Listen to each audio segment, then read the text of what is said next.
sound to your bar. Ghosty.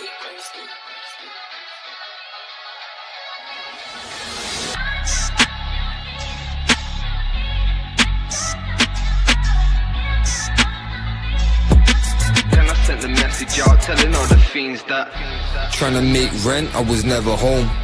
Digital skills and a second phone. Blue cheese plants on my cheddar grow. Moved a little snow, that ain't nothing but the weather cold. Hot-headed, but you better know I lead my team to the win like Keelan to rim with that header though. I raised broke, so I really need some better goals. Instead of just dreams to share sheets with centerfolds. Still have nightmares of letting metal blow. Got a couple brothers on the wing in that Beckham roll. Guess I turned an L to a lesson, bro. Cause I lost a lot of brothers that are looking on from heaven. So I'm lucky pouring liquor as I live another episode. Lungs looking like my liver lately. But I'm in love with this loud that I'm getting though. I set pace, listen out for the metronome. Yes, people, and welcome back to Gav Goes In. Boy, listen, to say that the weekend's been a complete write-off will be an understatement. And I'll be honest with you, today ain't been any better for me, man. So, yeah, listen, it's been crazy. But listen, we are back. Northwest Divide, United, Liverpool, but not just United and Liverpool talk. Again, we are going to, do a roundup of the weekend action. A lot of talking points, some poor performances, some lucky escapes. And, yeah, listen, he's laughing because he knows, I was fucking smiling. And then the smile turned to pissed off, and listen, my team's just embarrassing us as well. But listen, big up yourselves each and every time for coming through. Big up to Foxy Danny as well. Said big up Gav, Fitz, and Jonas. Yep, big up yourself as well. And Jonas, bro, what you saying? You all good? I'm blessed. You man good? You ready to do welfare checks? Listen, we'll get into it, man. But all I'm gonna say is I just better see. I'm gonna say it many times today. Fuck you, Jonas. There's too quiet. Hey, listen, I'm ready for the smoke, man, because it was poor. But what I will say, man, as you said, it's the first game of the season, and pressure's on Michael Carrick now. So let's see what he can do, because I'm just hoping that he changes things. But yeah, early days. But other than that, Fitz, what you saying, my guy? You all good? Yeah, man, been better. I can't lie, been better. Fucking hell. I know the chat's gonna be coming for me. I think I even told you in it when you said I might have to do a reaction to this. I'm like, I might have to swerve that one. I can't lie if it stays the same. But as soon as I came in, I saw comments about where's Fitz. I'm like, oh, fuck's sake, can't avoid it. I'm just gonna have to face the music. But yeah, nah, listen, I had to vent straight after, man, because the thing for me, yeah, it's like I was angry because I was thinking against Hull City, man, 2-0, but I was more pissed off at, the lack of, we got bullied in that game. That's how bad it was. It's like we never got started, and, we will get into a certain few players. I've been literally going back and forth all day on Twitter with these some of these guys, man.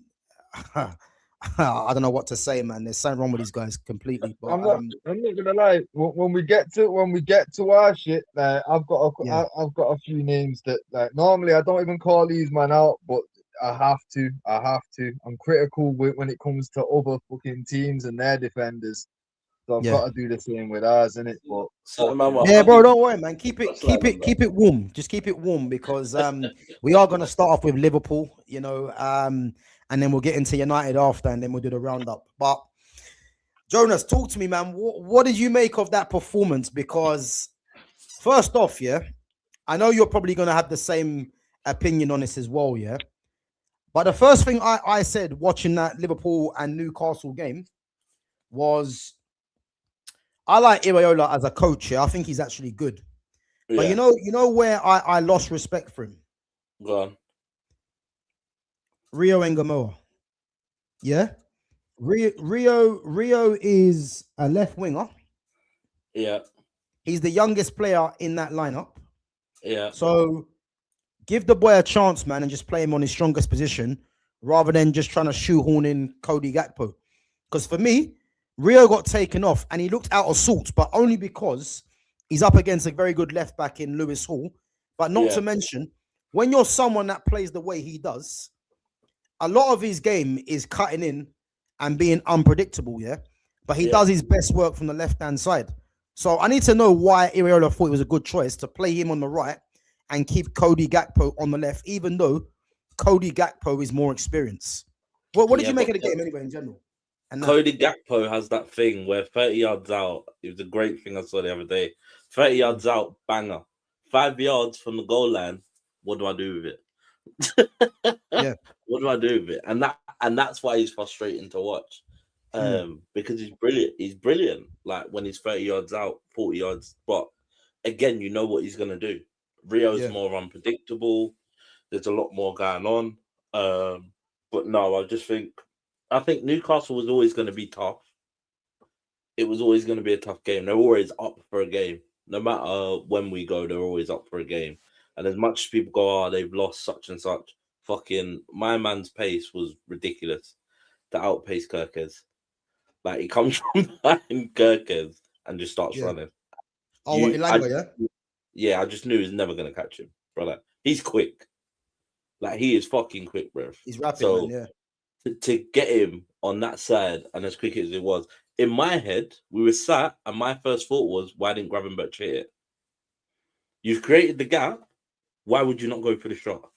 So their first goal, where Gravenberch has made a run, rather than going, let me get a shot on target, he's then tried to pass it. Rather than actually trying to strike the ball, put his foot through the ball. But again, we know where it came from.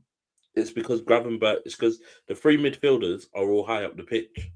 Yeah. So there's nobody protecting the back four. So the moment Grab goes and he's box to box, nobody protecting the back four. Nobody's protecting the back four. But again, Iriola's spoken about that, and he's basically gone. They're all for attacking. He said if Gravenberch takes a shot and scores, nobody says a word. But because he didn't and he's tried to pass it, and then we're now out of sorts, it's a case of it's a quick counter attack. There's nothing you could do about it. But again, twice in the same game is fucking horrible. Do you know what I mean? Because the second goal is similar to the first goal. Again, it gets through the midfield. And I'm not being funny enough. You just want somebody to clamp somebody. I don't care who it is. As shit as Endo is, he's not going to let you run past him. Yeah. Do you know so what I mean? So what? You think that midfield was too open in general? Yeah. I think we need a DM. Yeah. But the thing is, if you have that DM, it just changes the shape of your team, innit? Because that means you're going to go over DM and then two normal central midfielders. And I actually think that will help Gravenberch out as well. Having like a DM behind him. Yeah, because I think at the moment it's just too open. It's way too open. Yeah. And that's why because the moment he steps up, there's nobody protecting the back four. And our best football was when we had Fabinho and Henderson, who were both, if one went, one sat. And that's what we don't have at the moment is everybody's going, nobody's sitting. So if one goes, like I say, you can have Grab, but you just got to tell him, if you go, get what's his name to sit. Yeah. Get Sabozlai to sit. Because you're both good enough to know, and the Premier League, they're good enough to know. I just think it was, like you say, it's one of those things where it's just a case of, I don't know what they're doing, but in my head, you need someone to protect that back four. And that at this moment in time, we don't have anyone to protect the back four. Yeah. No. Listen, I agree. I think the one thing that surprised me about Liverpool this season is the fact that you haven't really added to that midfield area. You know, last week you was banging on about Trey Ione and that. You know, it's going. Hey, listen, he ain't started crazy yet. over Trey, and I'm telling you, when he starts, I'm telling you, brother, get him in. And I think Liverpool look like a different thing. But again, I still think it's the hangover of dealing with getting rid of Slot's tactics. Yeah. Because it's not like it's a case of, it's just been overnight. Like, no, even Iriola's come out and gone, the players can only run for 30 minutes. I don't know what the fuck he was doing with them, but they're only running for 30 minutes. Like, what are we doing? Yeah. Like, what is he doing? And then now, like, with people like Gary Neville turning around and going, oh, well, Isaac and Thing need to earn their wages now. I'm like, yeah, but they were playing in a different system last year. So to go from a system where you're asked to keep hold of the ball, Wirtz is out on the left, Wirtz is in the middle. But do you know what I mean? It's not a case of where he's been given a season and they've gone, you're in your number 10 position now. You've done fuck all. Like last year, he was all over the fucking place. You know what I mean? Isaac was out injured last year, and they're going, oh, yeah, well, these players now have to prove something. If they don't do it this season, then fair enough. But again, we're first game in, and as much as we laugh and we joke, you start seeing the problems. But again, you're still competing with people leaving during this window now. Yeah. And that's the other thing that nobody's talking about is as much as you're signing players, you haven't, like people say, the ideal moment is that you want people in from the beginning of the transfer window. Never going to happen, but it's what you want. Do you know what I mean? Because then you've got the most amount of time to embed them into your team. But again, I don't see. We played some good football and we did dominate sometimes throughout the game. But again, I think people underestimated how good Newcastle were going to be and how up for it they were going to be because they got a point to prove it. They've lost players and they're all going, listen, we don't care. It could be like a PSG moment where they got rid of all the superstars. You get rid of all the superstars and all of a sudden you're playing with people that just want to play in a team. Do you know what I mean? There's no egos, there's none of this. Do you know what I mean? Because as much as we go, oh yeah, but Tonali would have had an ego. Bruno Gomes would have had an ego because he'd have been wanted. Isaac probably might have had an ego because he was wanted. Do you know what I mean? So you don't know what the backgrounds are. But again, on the back of that performance that they've just given, they look good. They look hungry. They look like they're ready for fight. But again, you know what though? I'll say it's first game of the season though, isn't it? And I think, obviously as we know, it's a long way ahead, isn't it? But I was more interested to see how Liverpool were gonna, line up. And I mean, Wirtz in the 10. I'm a massive fan of Florian Wirtz, and we'll get on to him and Isak in a minute. I'm a massive fan of Wirtz, but him in the 10. It should have been for me Gakpo or Rio. I would have started Rio on the left. He's the future. And obviously, you remember when we spoke here, I said to you they need to go and sign Yankuba Minte. You remember? Yeah? Yes, I know. I said Minte or I said Dango Utara, both African, and they'd be the natural replacements for Salah. Lord and behold, they're in for Minte. But again, why while he's injured? Why didn't you go and do it at the start of the season? At the start when the transfer window opened, when it got to World Cup, why wasn't you doing it then? Why wait till the man got injured and then now all of a sudden we're going, oh yeah, we'll offer you 50, 60 mil for a guy that's not going to return till fucking November. What, he's out till November? He's out till November, brother. Bloody hell. I didn't even know that, He's out till November, brother. He's out till November. His return date is the middle of November, bro. And even then, you don't know what you're buying. And they're still refusing 60 mil as well. Yeah, it's madness. Talk about being behind. I mean, they should have looked at him time ago. Like, and it's all of a sudden you're looking at him now. It's Richard Hughes. He's on his way out. Yeah, he's on his way to Al Hilal. His head's in Al Hilal. He couldn't give a shit really. And that's the thing. It's at a point now where it's like he doesn't really care. Because in my head, you would have addressed the issues. You'd have addressed the issues of, you knew Salah was gone. You knew Salah was gone from the start of the season. So why? And that would have been the conversation. He was going no matter what. Yeah, that would have been part of the conversation. So part of the conversation should have been, who can we tap up now to then go and get? The Barcola and Mbai thing is taking way too long. I reckon it will get done, but it's just taking way too fucking long. Well, it'll be the end of the season by the time you sign them. Because again, they were left out of the squad last night when they faced PSG. Yeah. When they drew. When they lost. Yeah, true. Yeah. Yeah, when they drew 2-2 last night, they weren't in the squad. Yeah. Again, it's the whole process of why is this now being dragged out? Why is this now being dragged out? Do you know what I Well, mean? listen, I hate to say, man, but yeah, you guys don't look convincing, man. Not right But now. I think the main thing is you come out of there with a point, because Yeah. even though Newcastle have lost, the spine of their team, you Definitely. think of Guimaraes, Tonali, obviously Gordon, Isak went the season before, and obviously they will talk about Lewis Hall. Yeah. I mean, to be fair, getting a point away to them is it's not. I don't think many teams will go there and probably batter them. I don't see that happening. So to get a point, first game of the season, it is a positive, yeah.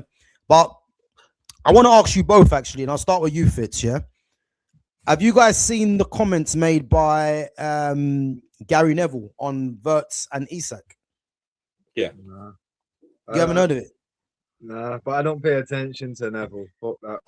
I don't, yeah. But do you know what? Do you know what it is now? Yeah, there's one thing that, and I even wrote it down as well. Yeah, and what did he say again? Gary Neville. He said something. It's only minor, but he said Wirtz doesn't bust the gut. Yeah. Yeah. And that's one of the main things. That's one of the main things that I took from what he said. Yeah. The problem I have with that, yeah, is, listen, Florian Wirtz hasn't lived up to the price tag. But then again, I think there ain't really any players apart from, the absolute elite players that are going to live up to the price tag anyway. But what makes me sick here is it's like knowing what kind of player Florian Wirtz was goes a long way, yeah. But when he starts saying he didn't bust the gut, it's like not everyone's going to run around like a blue-ass fly in football. No, not everyone's going to do that. And that's the main thing that I kind of looked at from what he said after the game. So he was more or less saying, that Wirtz and Isak have had a blanket over them, a protection blanket, and now it's time for them to deliver. And it's like, yeah, fair enough. You know what I mean? Because for how much money that those two players got bought for, you'd have to say that time's not running out, but they're probably a couple of games away now from getting criticized, probably by your own fans as well, isn't it? So, go on. But again, for me, I think the fans have turned around and understood that Arne Slot didn't know what he was doing with freaking Florian Wirtz. Yeah. Isak got injured and did his leg or whatever, and then freaking he came back into the team slowly. But again, the ball would never go to him. Yeah. It was going through to everybody else, and he's running around like a blue-ass fly for 80, 60, 70 odd minutes. And people are going, oh, yeah, but he should be doing more. Unless he gets the ball in a position where he's in front of goal and he's missing 6-7 chances, we can have that conversation. Yeah. But in my head, the opportunities that he's getting and the positions he's picking up the ball, there's not an awful lot he can do. And when Gary Neville's talking about Florian Wirtz not busting the gut, the kid was pressing people. When Isak's pressing, he presses alongside him.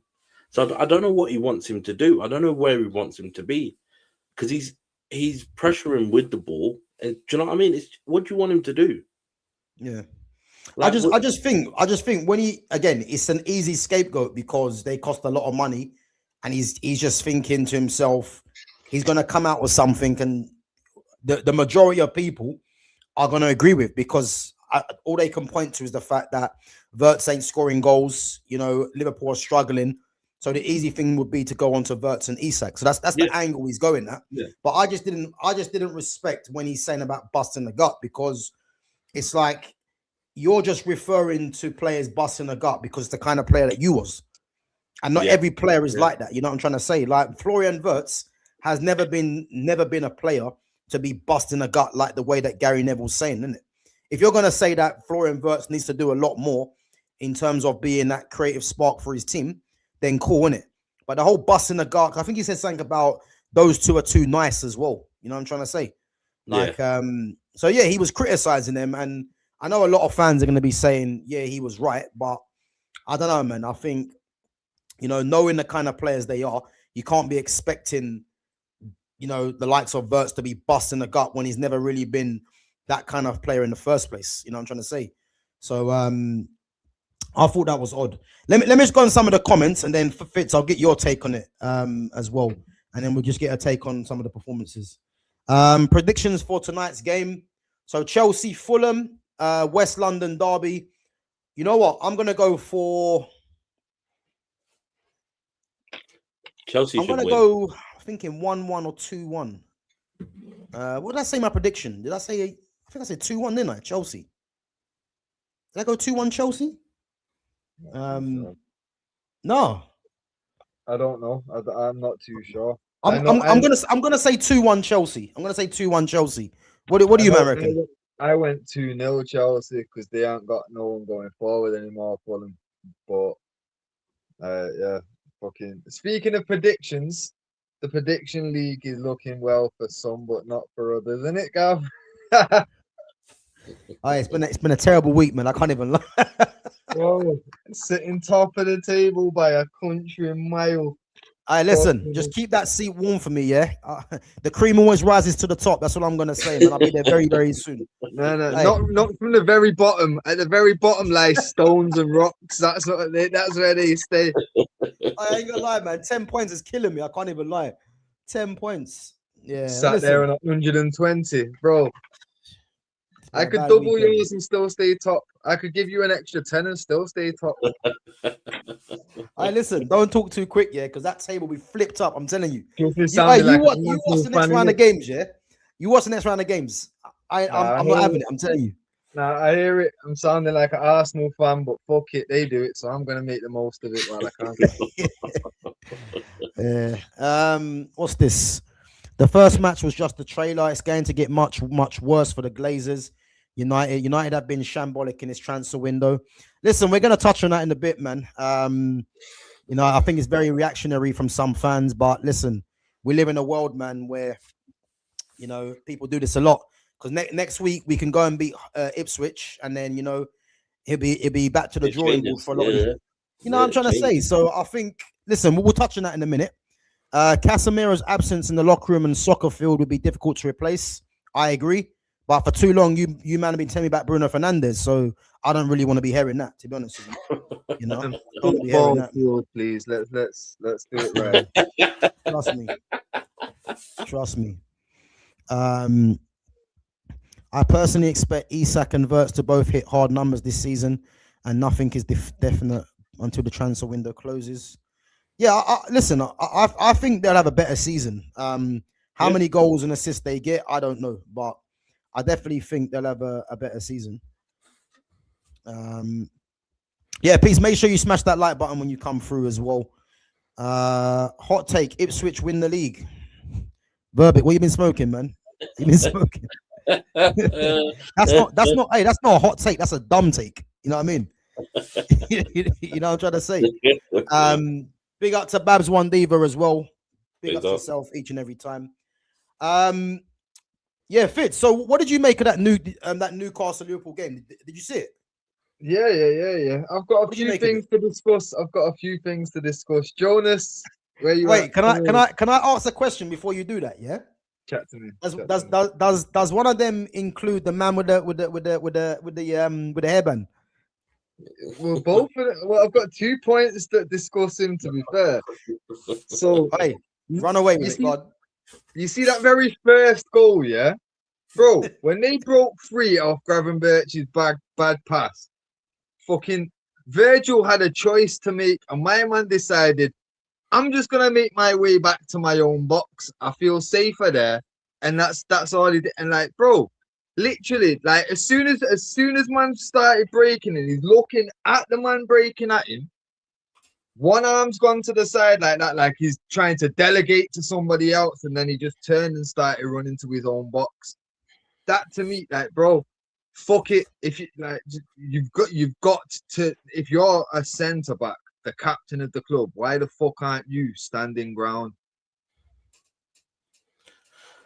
The problem is, let's say he steps. So let's say he steps, and he's out of position now. He's out of position, and the ball still gets played. Everybody's still going to be cussing out, no matter what he does. No matter what he does. No, but no. But the thing is, running back to the box, all he's trying to do is buy himself a little bit of extra time there. But you're going to get beat on a foot race. So why have you made it a foot race? Yeah, but it's not his foot race. The foot race that gets determined is Kirkes and Thing. The other point we need to discuss is the second point is if Gravenberch goes, why don't one of the other two midfielders just sit? As much as we're talking about Verge here, he takes a step back. Fair enough. If he steps in and gets beat, the first conversation is going to be why has he stepped in? Yeah. No. Don't get me wrong. Do you know what I mean? So you know what? Yeah, he done the classic. Yeah, you're not gonna beat me, so I'm gonna retreat. That's what he does. He just passes the buck. Bro, listen, he ain't fooling anyone. He's passing the buck. This is how he's had a season where no one beats him in duels because he doesn't take anyone on. He just runs from it. You know what I mean? But again, the second goal, again, Virgil's just back. Look at him. Same mentality again. I'm gonna jump back towards goal. Just buy some more time, no challenge whatsoever. Both of them, he was in front of both players, and didn't even put in a challenge. But again, I think the closer Thing got, it's either I can't remember if it's either Frimpong or Jacquet that needs to step in before Verge does. Because there's a point where Thing comes across, rather than just going, let me step. If he beats me, he beats me. But he doesn't. He waits. Frimpong and Jacquet are before Verge. So as Thing's running towards him, rather than one of them going, fuck it, I'll take one for the team, nobody's decided to do anything. That's the other thing that annoyed me. Right. But again, you're talking about two players that are part of your back four, that should have done. Who's your captain? Who's your captain? And where does he play? Is he part of that back four? Why is he not organising the defence better then? It all comes back to this guy, you know. Like let's be real. But again, who lost the ball? I hear it. I'm not saying not every week does he lose the ball or does he jump for a header. I'm not saying that. But what I'm saying is in the position he's in, you lose the ball there. I get it. It's fucking horrible. Nobody wants to be turning and running back towards goal. I get it. But again, no midfield. So the midfield that's supposed to protect the back four, nothing. Then the back four are going, fuck me, what do we do? I agree. Verge should have turned around and gone, one of you lot need to step in and just take a card or whatever. Do you know what I mean? But again, I don't know. Well, this is what I'm saying. For me, like, fucking two issues that he could have resolved there, you know what I'm saying? The Gakpo goal, great goal, but let's be clear, he was screaming for the ball like 3 passes before he got it.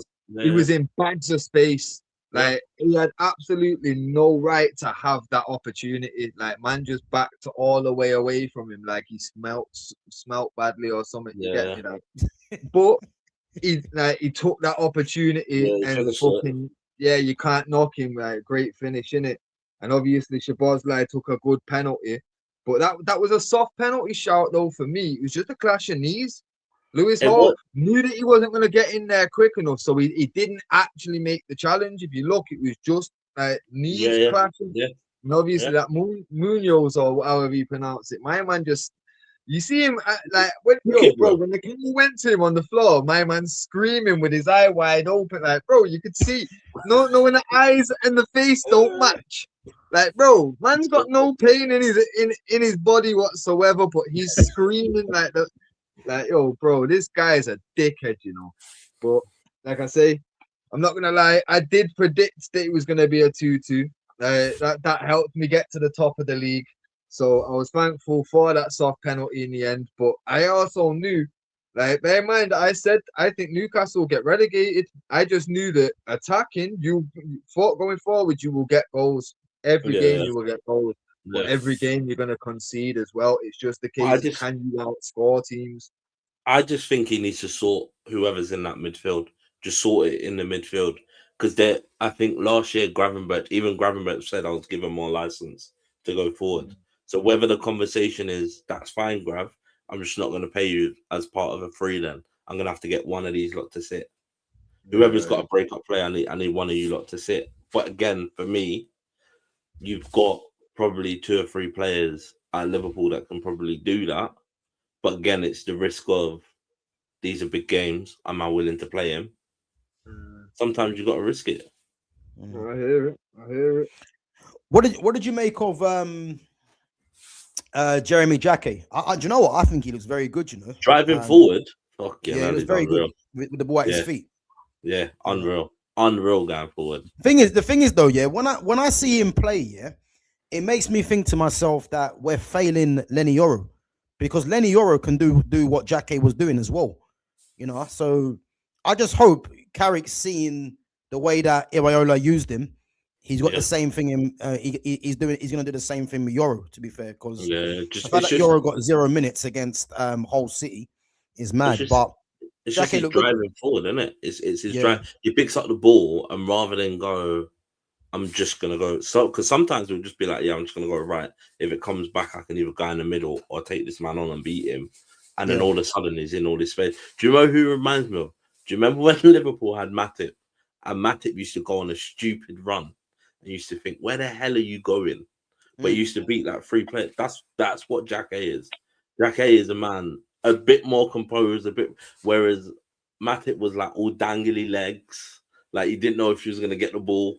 Like whereas things that Jack A is a bit more controlled. He's a bit more like, I know what I'm gonna do. Whereas Matip was a bit more, do you know what I mean? I don't know what's gonna happen. But again, it's the same run, and that's the run you want to see. Yeah, no, he looked good, man. He did look good. Even Araujo looked good as well. Like I know a lot of people don't really rate Araujo, but I think Araujo's good. And you can tell as well, there was a couple of things in that game, yeah. You can tell he's been at Barcelona, because there were some times when the ball was dropping from the sky, yeah, and he was just hitting it first time to his teammates, bringing it down. And little things like that, they go amiss, innit? But the fact that he's been at Barcelona, and you know how Barcelona play, you know, it's not only that he's been at Barcelona, he's been Barcelona's captain. Yeah. Do you know what I mean? So he couldn't have been, as much as they were cussing him out and going, oh yeah, we're ready for him to leave. I just think sometimes you get around a different setting, a different new set of players, it might change. Do you know what I mean? The whole thing changes. You're not the same, so I hear it. I've still got hope for Kirkes, Wirtz, and Isak, but I'm fully done with Frimpong. Boy, listen. Boy, Jeremy Frimpong. I mean, I don't think he's bad. I just don't think he should be. I don't think he's bad either. I don't think he's good though. That's the problem. I just don't think he should be playing right back. He could potentially do right wing, because at least that way he's getting them balls into the box. Bro, if they've got sense, if they've got sense, they play a 3 at the back. We've been saying this for how long? Exactly.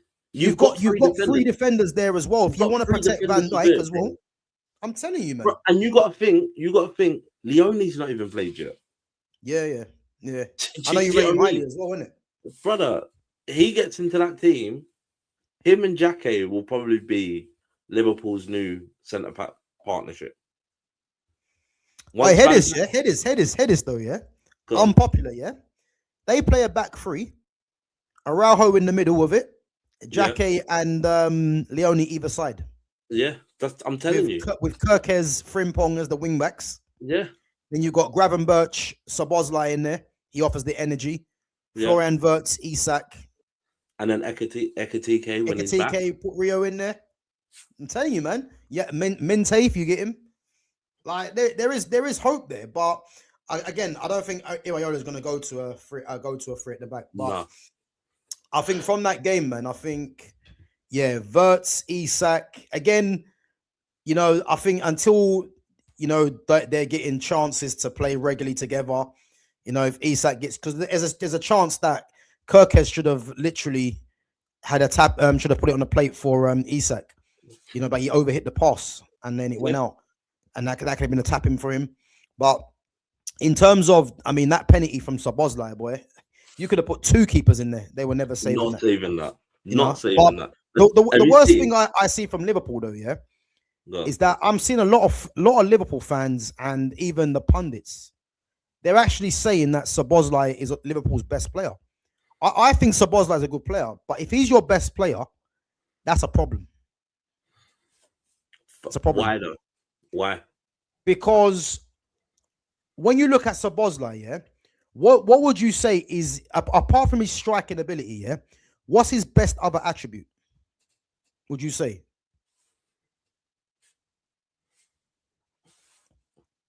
He can play a good pass. I'll give him that. But apart from the striking, the passing, what's his other strong quality? Would you say then?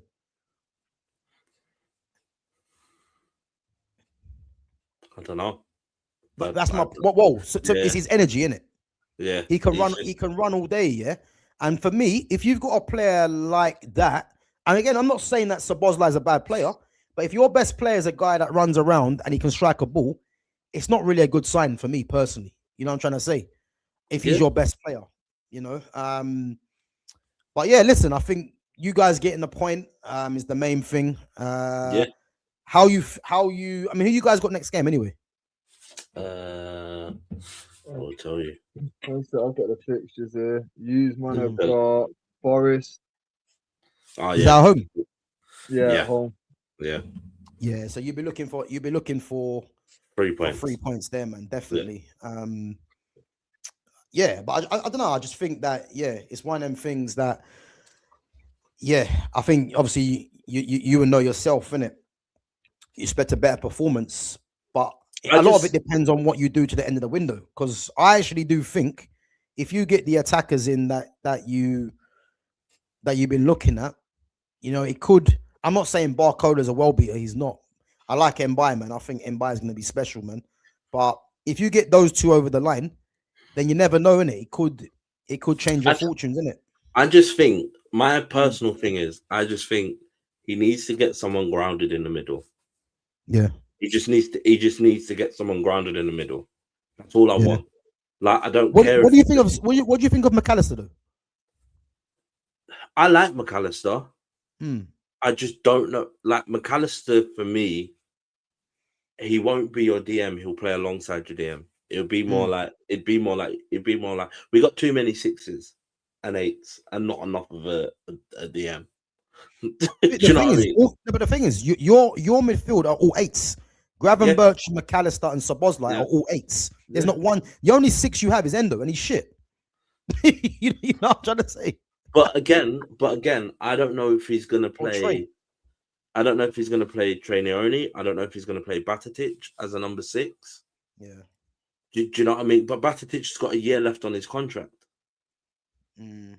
So again, for me, it's a case of if Iriola now turns around and goes, "How fit are you feeling? Let's try and play you," and all of a sudden he's back in the team.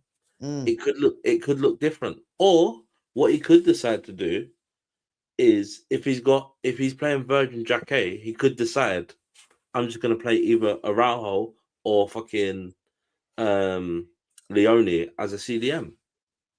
Because technically you're do you know what I mean? You're a defender, you're not really going that high up, and you'll win balls that you're not really supposed to win. Do you know what I mean? Yeah. So he could play one of the centre backs as a DM. I don't know. I think the thing is, I'll be surprised if you guys don't go and get another midfielder. I thought Alex Scott would have been the one that you guys would have gone for because he, you know, Iraola's his old manager. But the fact that you're linked with wingers and there's no talk of a 6, I think there's trouble times ahead, man. Unless you're gonna be bringing in Trey Ione to be that guy. Again, as you said last week. Him and Batatic, I'm not being funny, I don't think it's a bad shout because I feel like you can rotate enough. But again, it's a case of do they have a plan? If he's got a plan and he's going to start using them, fair enough. Yeah. But again, I want to see, and I know people go, "Oh yeah, but he's not ready." Like he's played like Champions League football games here and there. Last season he played all preseason. Do you know what I mean? So he's got enough experience now. It's just enough for someone to turn around and go, "We're just going to throw you in now. You need you. It's now or never." Do you know what I mean? Because there's only so much preparing you can do. Just go and fucking play the game. Mm, That's the only way you're gonna learn. yeah, I hear it. So, Well, listen, let's see what happens, innit? But I think 3 points, man, against Nottingham Forest, should be a must. I mean, they yeah, lost their last game as well against Leeds, so yeah, yeah, yeah. you guys are at home, man. You should be winning that, and if not, There'll be questions. yeah. But you know what? I'm telling you this now, yeah. You guys are gonna win that game, and Verts or Isak are gonna get a goal or an assist, Yeah, maybe both, yeah, because we've seen it before. You know what I mean? So yeah. yeah, man. Let's see what happens. But listen, let's move it on anyway. From one debacle to another. And yeah. Listen. You But know what I want to say first and foremost, yeah, is that again I done my reaction after the game, innit?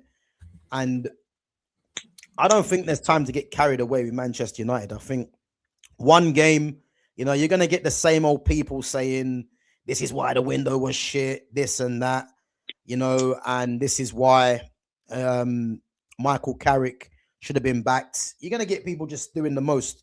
The one thing I'll say about Michael Carrick, yeah, is that from just watching his whole career, the kind of midfielder that he was, and how he liked to play the game, surely his team that he's picking now is not his preferred team. So I can only hope, yeah, going into this next game, he changes things around, But again, Fitz, I'll let you have your say because I've had my say already on this year. But one thing's for certain, there is issues in this team that I've spoken about for time, and I'll continue to speak about because, as I said to you, I've been going back and forth all night today with people on Twitter, and it's like these guys just don't get it, And I think you guys know who I'm talking about. But listen, 2-0 against Hull City, man, that was poor. Fitz, what did you make of the game anyway? Oh, no, let me get a blast first. Fucking hell. Well, get two, man. You're right. Double up on that. Before you do that, actually, listen, Alvarez ain't going to Arsenal. I don't know why this keeps getting spoken about. Atletico don't want to sell him. His preference is Barca. Yeah. So, and you guys ain't got the money to pay for Alvarez anyway. So, allow it. You're not getting Alvarez. He doesn't want to go to you. Go on, Fitz. Carry on. So, I'm gonna be short and swift with it. Lemens was the best player on the field with a United badge on his chest. Yeah. Made a great save before the first goal. Fucking Maguire was hugging Mazraoui for some reason and stayed hugging him the entire fucking time. Cunha's watching them hug. My man's not even watching the ball. He's watching them hug. This is wild. What the fuck? Oh, yeah, maybe you fancied the hug, man. Nothing wrong with that, is it? Bro, fucking group hug, piss take. Then the second goal, fucking Mazraoui is the man in front and Luke Shaw's behind. Luke Shaw literally just ran in a big circle. And when he looks back, he looks like, where's the ball? He never had his eyes on the ball for a second. And Mazraoui, instead of going in with a header, why is his foot going up? Why are you defending a fucking corner with your feet when it's at head height? It got headed in. Why was you defending with your feet? Fuck it. We need 2 new right backs. Sure. I'm done. My man stayed for the first goal for a quick dribble with Maguire and then decided, as a defender, I'm going to defend this with my foot. It was a header that went in. You're taking the piss. I'm done. Mazraoui, goodbye. Delo, goodbye. Wait. Let's give Mazraoui some credit, yeah? His back post header that he saved in the first couple of minutes of the game was great defending. So I'm not going to crash it on Mazraoui. To me, he's earned his place in this side for me. Even though that was poor. I can't even lie. And I want to call out the fucking whoever the fuck was on punditry on TNT. Yo, They need to be sacked immediately. How dare they try to big up Harry Maguire dropping the shoulder and trying to shoot from outside the box? How fucking dare they? You know how mad I was to hear them bigging him up like he's done something special, bro. Bro, Bro, that's the level of punditry in this country, man. Them guys just gas up anything. I Wow. swear to God, bro, my blood pressure is no. I'm telling you now, I'm fucking bro, done, absolutely fucking done. The one team that we all agreed on getting relegated without a fucking doubt, and we got 2-0. Take the fucking piss. I know It's first game of the season. I know it's not that deep. I know, but fuck that. It was whole. We all fucking agreed. Even the chat all wholeheartedly agreed. Who's going? They don't belong in the Prem. The memes have been about for like 6 months about that fucking bullshit. You know what I'm saying, bro? bro. We became part of the joke. This is as bad as Grimsby for me. I don't give a fuck. Like, nah. Look, brother. Nah. As bad as Grimsby. I forgot about that. I swear to God, this was Grimsby Town. outrageous. Like, fam, nah. I cannot condone a minute of it. Lemens was the only guy that earned his fucking wage on the weekend. Because the rest of them. All right, though. Who was most at fault, though? Carrick or the players? I'm pretty sure Carrick don't tell Harry Maguire to be holding Mazraoui in that, you know what I mean? So no. Just hold him like you're holding a newborn. True. First things first. That was at Carnival, you know what I mean? If it was at Carnival, that performance for me was on the players mainly, but at the end of the day, as the manager, it's your job to ensure that shit don't run. You know what I'm saying? Imagine they went in at halftime, to Alex Ferguson, and you've been fucking cuddling whilst man are getting the rebound. Bro, you've been trying to hold the wine on that. Just hold the wine. You get me? You think you're one of them two man getting cuddled? Fergus just give you the hairdryer. You think you're defending a fucking cross with a fucking foot when it's a headed height? Nah, bro. Your head's gonna be screwed on after that. No more mistakes. Fuck that. You know what I'm saying?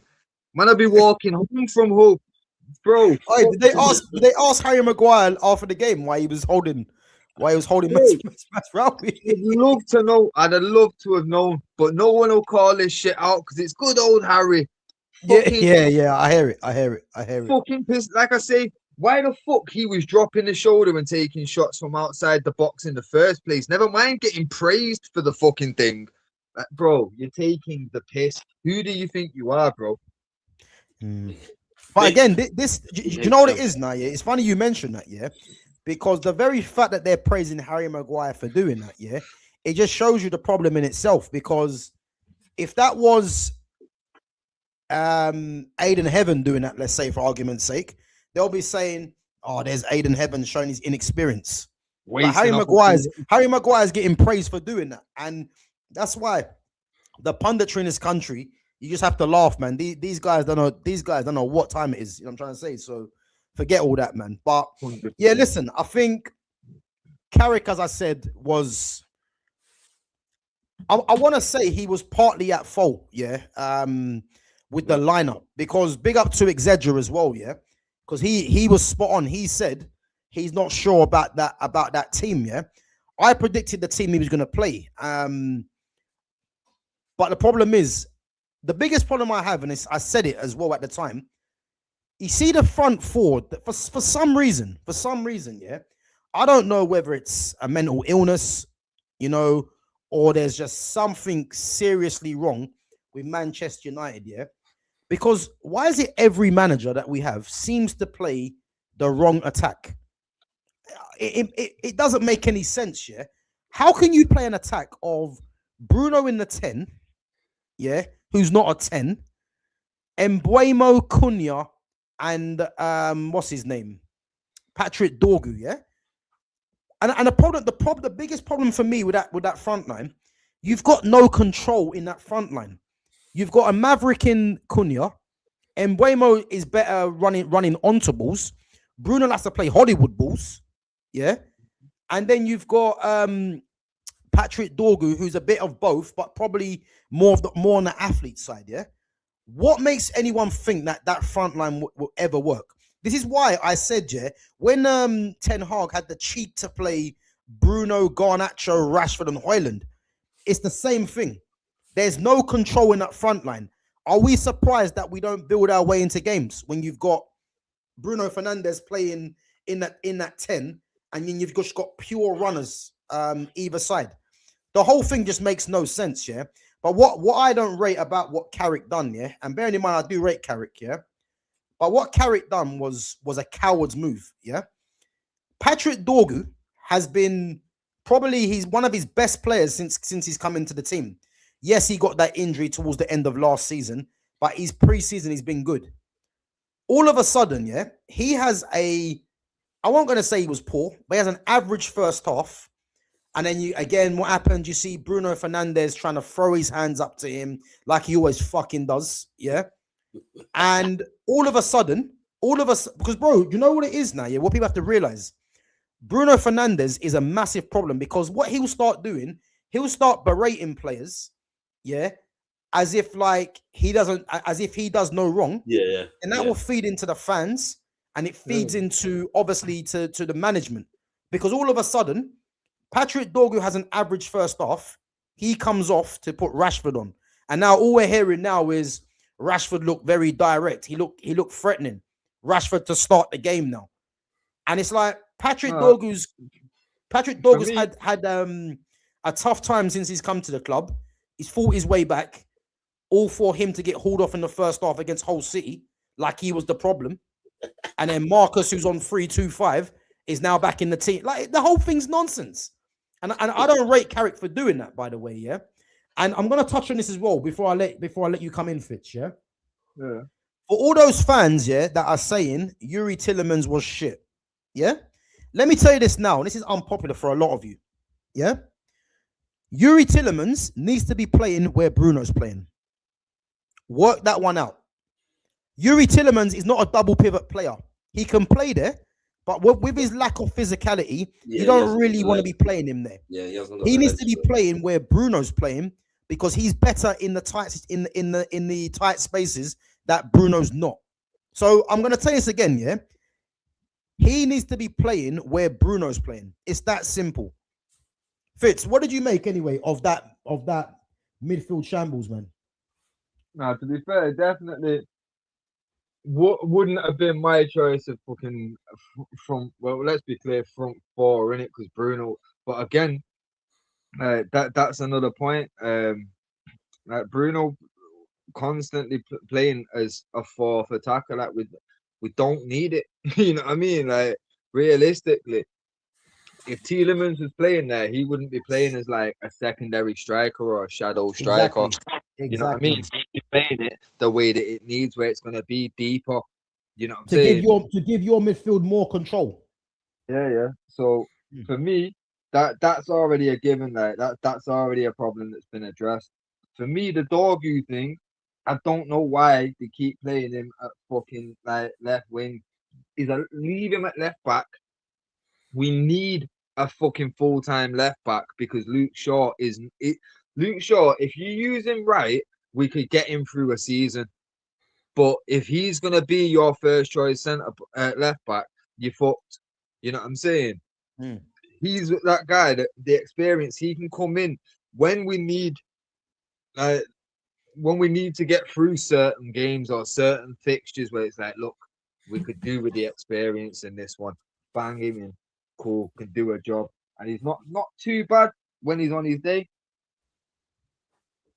But the Dorgu thing, he was having a shaky first half as it was, and then when he got booked, I already knew he's going off now, and I could see what was going to happen. He's going to bring on Rashford, and this is Rashford's chance to try and turn this shit around and try and get something from it.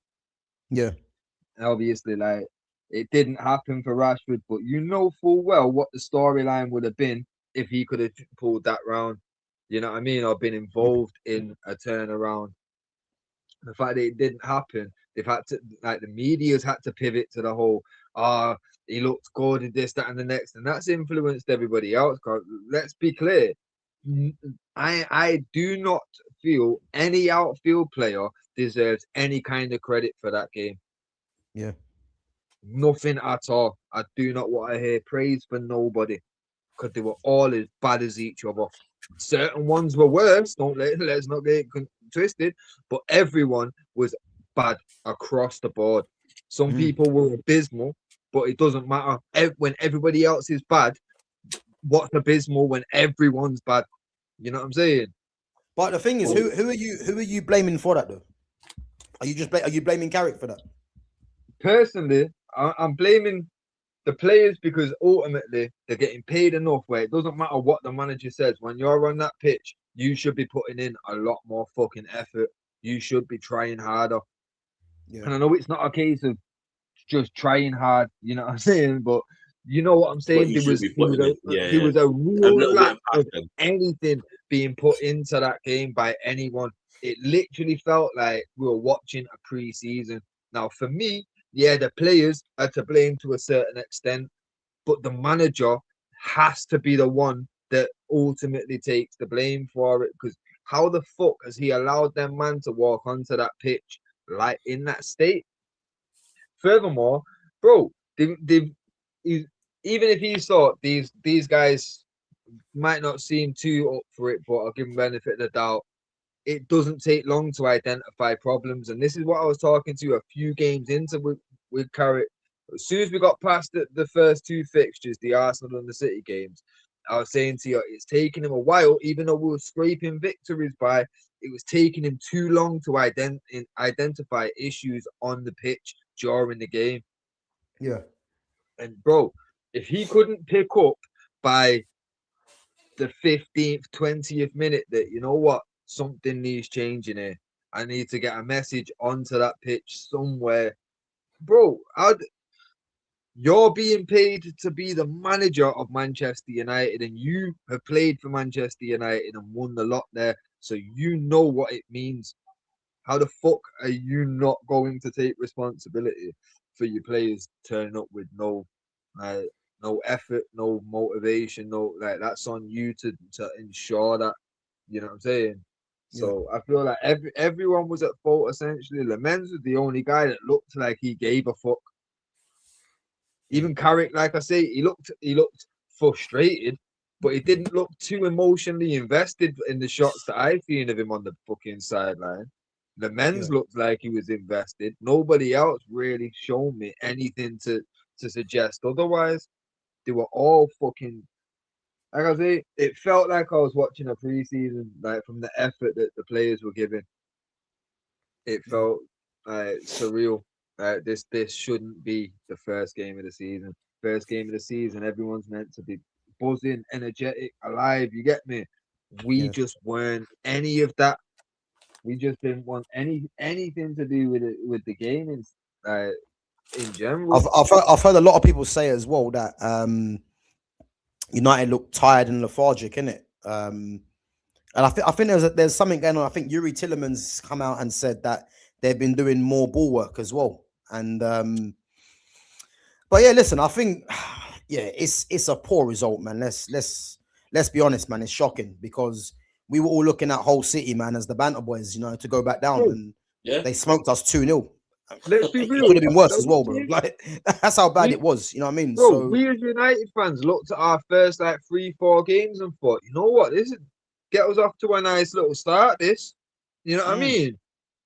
Get a little bit of momentum beneath the wings before we have to face any real competition like that, bro. First game in 2-0. What the fuck went wrong, lads? Boy. You know that famous Fergie talk where he came in as, lads, it's Tottenham. Yeah, of course. Come on. One required, lads, it's Hull.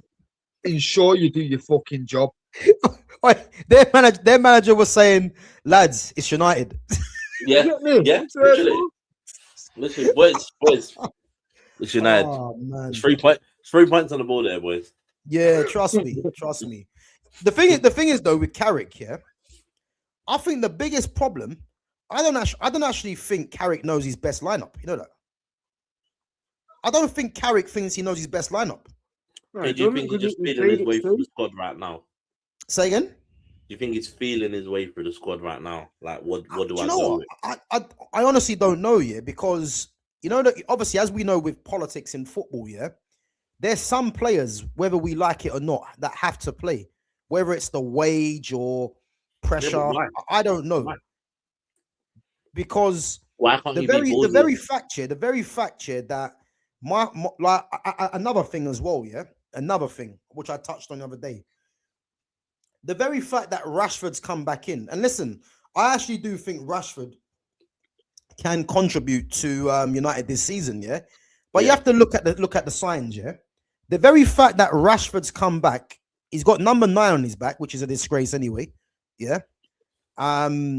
But the very fact that Rashford's come back, Dorgu's come off the pitch after a half, and Matthias Cunha has now become a jack of all trades.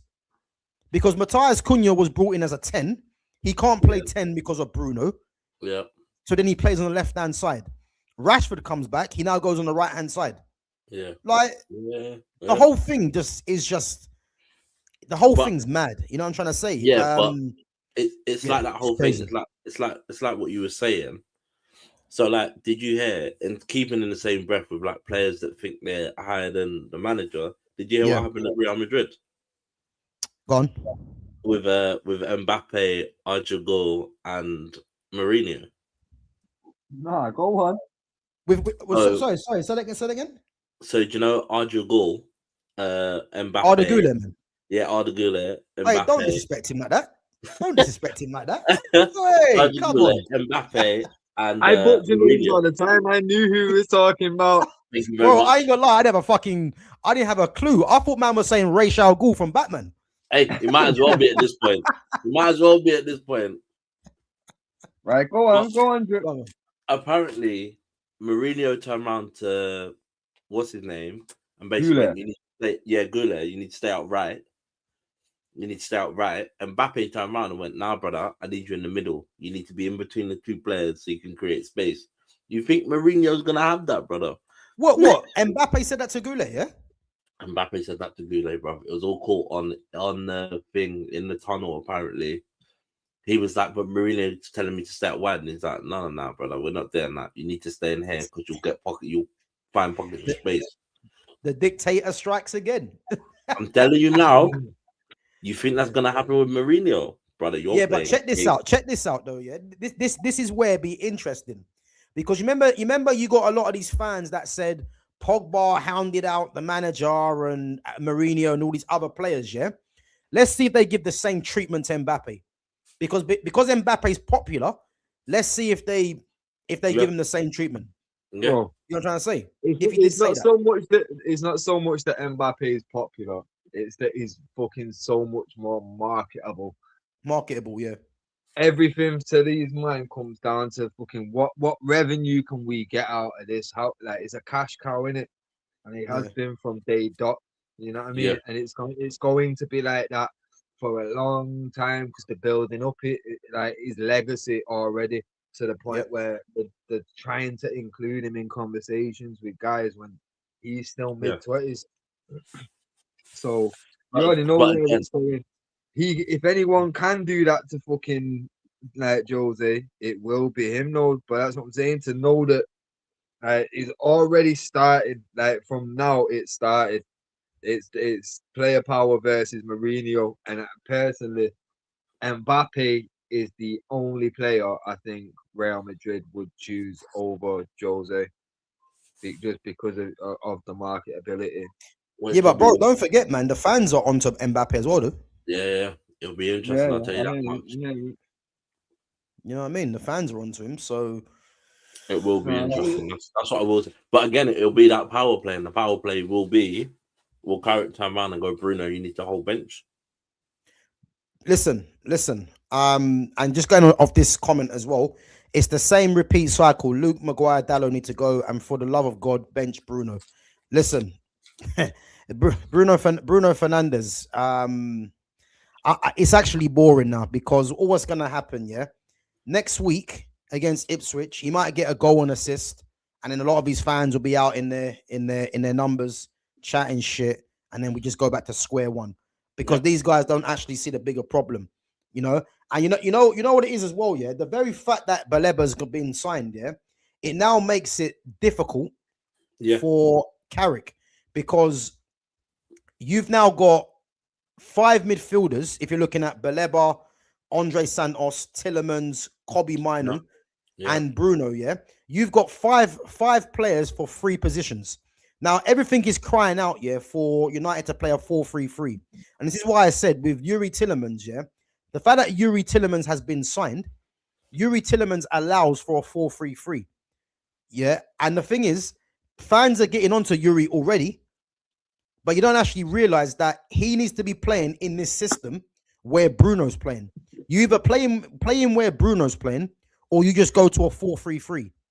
And the 4-3-3 will help us to control games because you're not going to control games with Bruno Fernandes playing Hollywood as the way he plays. It's not going to happen. Yeah. You know what I'm trying to say? So Carrick's got a big decision to make because as long as he keeps trying to play Bruno Fernandes because in his eyes, he's the captain and one of the highest earners, Man United ain't doing anything serious. They're not. It's as simple as that. I don't care who wants to talk to me about it. United ain't doing anything serious with this guy. They're not. You know, so I want to see what he does next game because Ipswich won't be easy, by the way. They've got some decent attackers. And the way United played against Hull, I know United are at home, but it's not going to be as plain sailing as what fans probably thought it might have been a couple of weeks ago. You know, but yeah, my thing is, man, I just don't think Carrick knows his best team because we heard that Ahmad was meant to be out for 6 weeks. Apparently, Ahmad's not even out for 6 weeks now. He might be back against Ipswich. Now, if he's back against Ipswich, as much as fans want to get onto Ahmad, what Ahmad gives you is what I keep saying. He gives you control in the final third because all the attackers that seem to be favoured by this fan base, yeah, are all players that are more effective without the ball in the front line. You know, people want to chuck it on Joshua Zirkzee.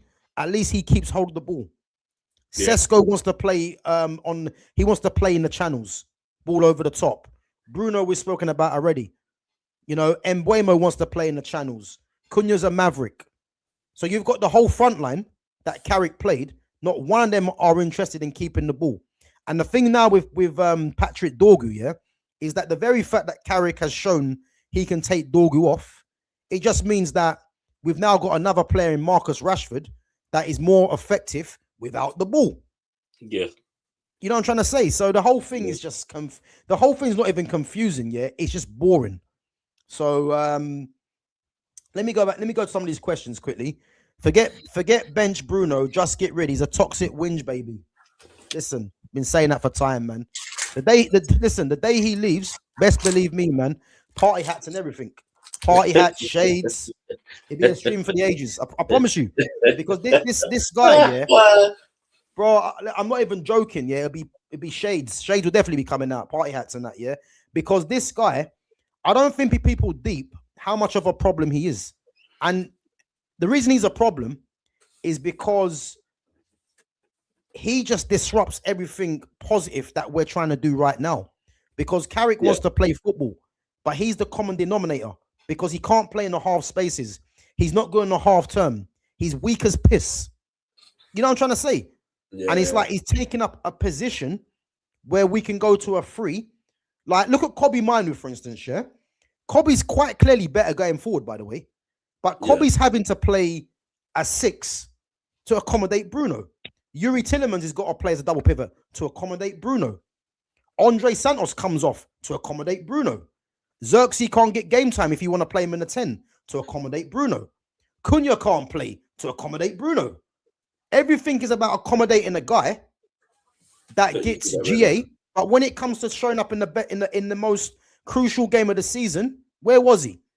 I'm having people on Twitter tell me, yeah, hear this out, yeah, work this one out for yourself. So Bruno's failed in 2 European finals. It's not an opinion, it's a fact. Yeah, it's a fact. He failed in 2 European finals, not by himself, by the way, yeah.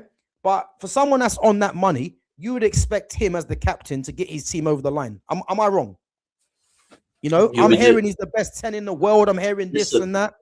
You'll be doing a Steven Gerrard. You'll be dragging players across the line. You'll be dragging your team, yeah? I'm bearing in mind, Gerrard had a worse team, by the way, yeah? Exactly. So I'm hearing that it's not Bruno's fault. It was the team's fault in the final. But then when Bruno gets GA, it's all him. One set though. It's madness. One of them finals, go back and check it. One of them finals, he was actually, his player rating was 3 out of 10. Yeah, but it's the team. And then when he gets GA, it's all him. Like these fans need help, you know. I'm telling you. No word of a lie, they need help. I can't believe, the defense of this player. Bro, like they think this guy's Pele or something like that. It's mad. I remember seeing some shit where I swear in finals he's never actually had, and these are including finals where he's won and assisted in. He's never had a player rating higher than a 7.3, I think it is, bro. And that's one that you've assisted in, bro. What the fuck else did you do in that game? Bro, I was told that the FA Cup where he got the assist for Kobe, I was told that he was man the match. When? Like these people are just odd. I'm telling you, I can't understand it, man. Can't understand it. But yeah, listen, this guy, man. The day he leaves, I guarantee you, we start doing something serious. I guarantee you, because for a start, we're gonna play better football. You can't play better football with him when he's more interested in just playing Hollywood passes. Because I told you already, when Man United start losing, what does he start doing? He starts dropping deep, trying to take the ball off players' toes to start playing long ball. Like, are we like rag-ass rovers? Like, it's mad. It's absolutely mad. I can't believe it. Let's go on to some of these questions and comments. Fulham, Chelsea predictions. Big up to Lumi Rain. I'm gonna say 2-1 Chelsea. I think I went with 2-1 in the prediction as well. 1-1 or 2-1, I think. But I'm gonna say 2-1. I've gone with 3-1 to Chelsea. You went 3-1? Yeah, bro. Yeah, I went. I think because it's a derby, I don't know if it'd be that much though. Yeah, but I think Chelsea run riot. I think under Xabi Alonso, it's gonna be fucking ridiculous. Yeah, and that's what's there are no easy games for Carrick. Ipswich, Everton, and City coming up. This could get very bad, boy. And then we got Man City. They'll get up for the City game. They'll get up for the City game. There's no doubt about that. You're not worried about those games. Those games they'll get up to. It's the games that against whole City that you should be winning. They're the games that you want to be winning. They're not the games that you want to be like, oh, we got 2-0. Do you know what I mean? Yeah, I agree. The big games don't worry me. I'm not worried about beating Arsenal 1-0. I'm not worried about facing Man. Do you know what I mean? They're the games you know they can get up for. It's games against teams like Coventry. It's games against teams like freaking. Do you know what I mean? All the new teams that are coming up, it's mentality, isn't it? Yeah, it's because the big games you can get up for. The mentality is easy to get up for those. It's when you got to go away to freaking a rainy night at Fulham and you're like, fuck me, I don't really want to be here, but we need 3 points. Do you know what I mean? Like, we need 3 points. Yeah. So crazy, isn't it? It's mad. Mbeumo is pretty suspect as well. His control is spooky, but he's one of the sharpest. You know what? I'm glad you said this. Yeah. You see Brian Mbeumo. Yeah. He's a bench player, by the way, for me. A bench player. He's a bench player. And again, it's part of the problem. When Man United were in for him, I said to myself, look, they're only signing him because he gets goals, yeah? But the problem is, you're actually seeing Mbeumo having to play through the middle where you don't want to really see him because he's not good enough on the wing. Like, it's mad because when I'm seeing Mbeumo play through the middle, he's playing because he's a sharp shooter. Like, if you give him a chance, he'll score goals. But I don't want to see Mbeumo play for the middle, really. He was bought for the right-hand side. And because he's suspect on the right-hand side, because you're getting to see that he's not actually a great footballer, you know, he would be a bench player for me because he's not better than Ahmad on the right-hand side. And I prefer Xerxes or Sesko to him through the middle. But again, even like Benjamin Sesko, yeah, I know and again, people just want to make excuses. Yeah, I heard today. Yeah, you know the header that he missed from Rashford's cross. Yeah, I heard today that like he should be getting 5 or 6 of them chances, and then the same person decided to say Yuri Tillemans was poor against Hull, but Declan Rice had less preseason and come back and played. So it's like you're just like what they're doing. Yeah, they're choosing who to give excuses for. That's my point. It's like start with the crap, man. Benjamin Sesko is good. He's not a long-term number 9 for Man United to be starting. Not for me, because he hasn't got the all-round game to be that. He's not. He's a very good impact sub. I'm hearing people say that this guy is the savior. He's not. He should be part of our squad, no doubt.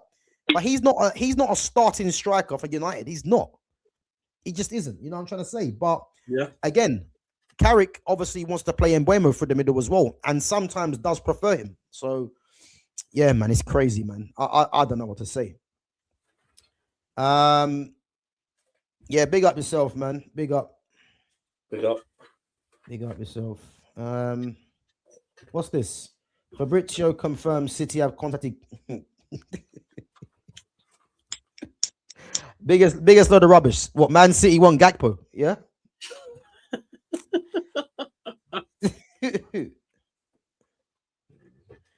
All right, listen, Really? don't be coming on this channel chatting shit, yeah? I'll be honest. I'll be honest. I'm not sure who you're talking about, but yeah, don't be coming on there chatting shit, man. Like, you're not forced to be on it. You know what I mean?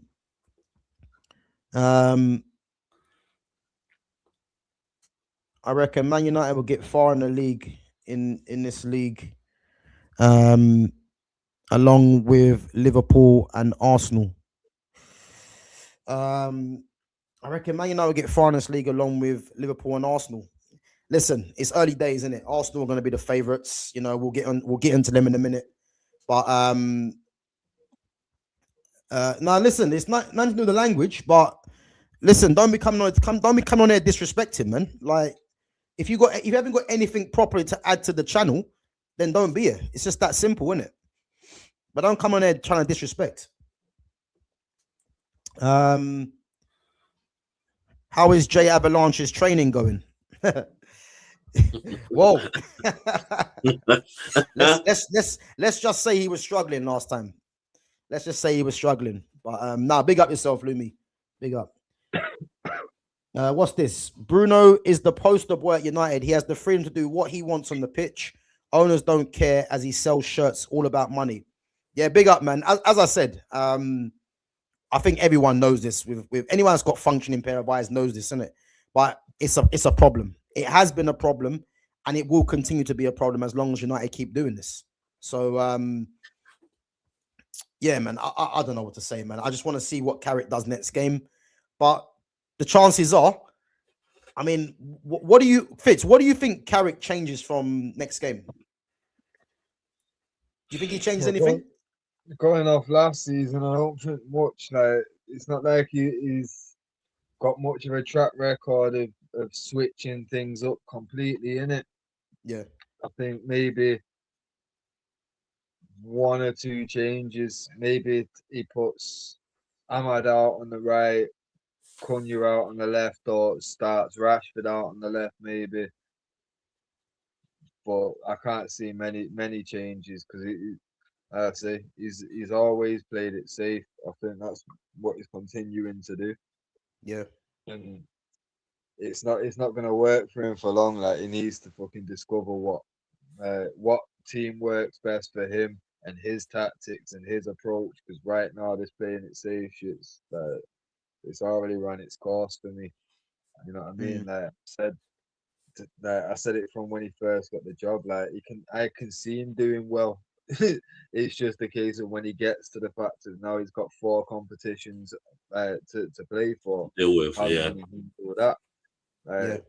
Bro, I've always been skeptical about this part, and now what do you think his best team in his eyes, though? What do you think his best team is from what you've seen?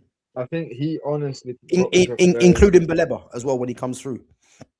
No, well, that it's hard to include Baleba because obviously he's If he'd been available and been benched, for example, then that'd let me know that right, is it, you know what I mean? Yeah. He's not in his first team plans yet, so it's hard to plan for the unknown in it. But Mm. I'd say realistically, I think he prefers the idea of the low at right back, Shaw at left back, centre backs. I think when everybody's fit, I think he'd probably go for Maguire and Martinez, Mm.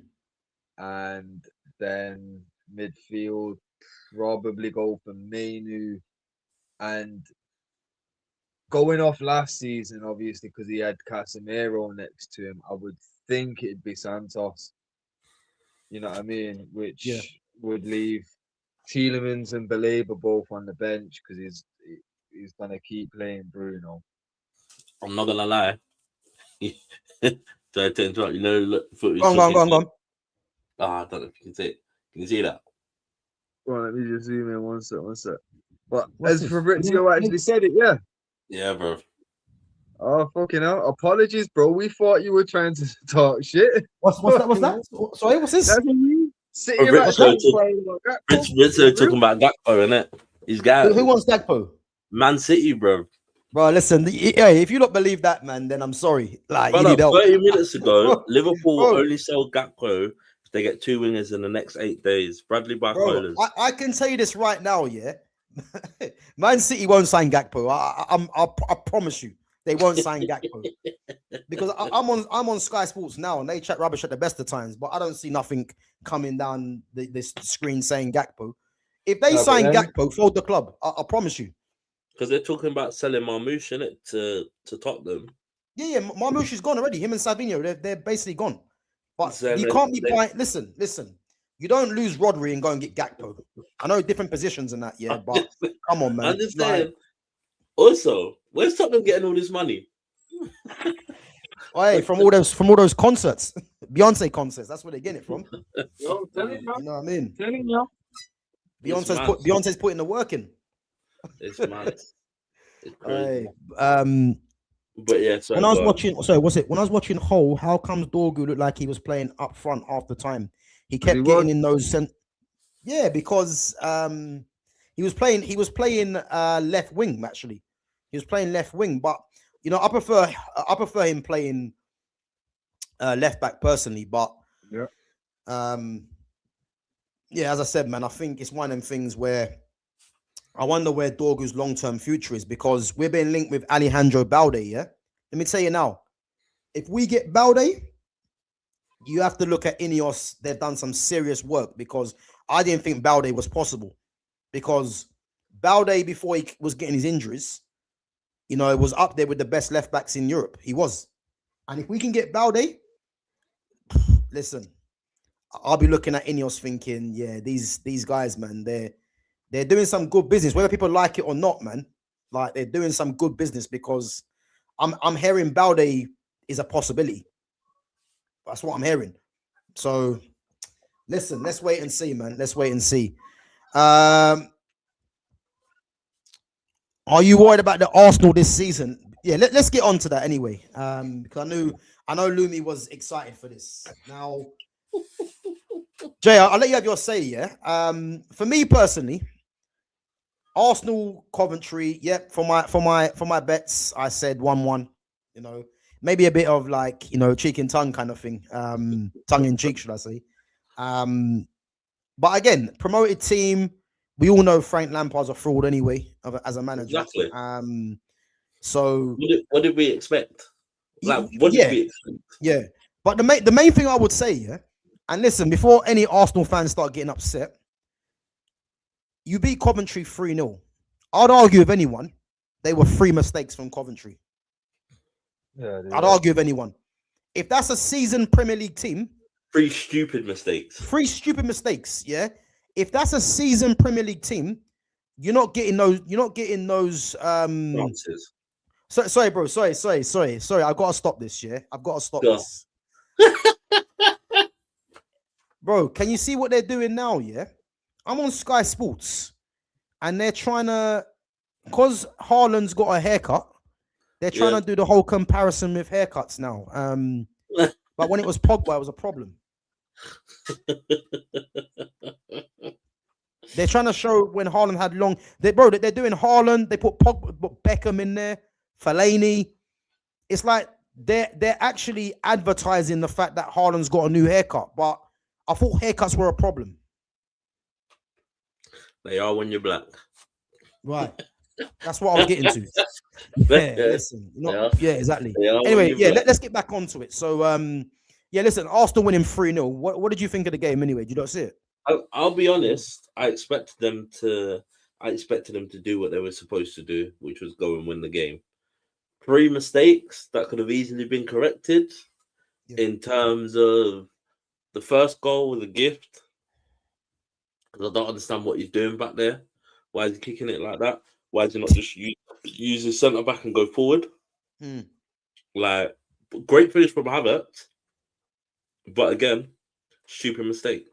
Other mistake, keeper's pushed it into his path. What are we doing there? Because if that's a Premier League keeper, you push it round the corner, you push it further than you expect. Do you know what I mean? That was embarrassing, by the way. And then I think it's the third goal where it sort of gets head down, or it bobbles, like Odegaard mishits it, it bobbles, and all of a sudden, he can't get it out the net. If that's any other keeper, he's either holding on to it or he's pushing it round the post. If he can't get hold of it. Do you know what I mean? So it's 3 mistakes. You know what? I said at the time, that's championship goalkeeping there. Yeah. And they just bought him. Yeah, for a lot of money as well. They just bought him. Do you know what I mean? Yeah, so crazy. in my head, you look at it and you sort of go, what the hell's going on? What the hell's going on? But again, for me personally, I look at it and I think to myself, yes, you look good, but it's Coventry. Yeah. You did what you were supposed to do, which was get your 3 points. Yes, I can respect that. However, you got Bruno Gamera's out for 6 weeks. Is he? He's out for 6 weeks. Apparently, he's torn his hamstring.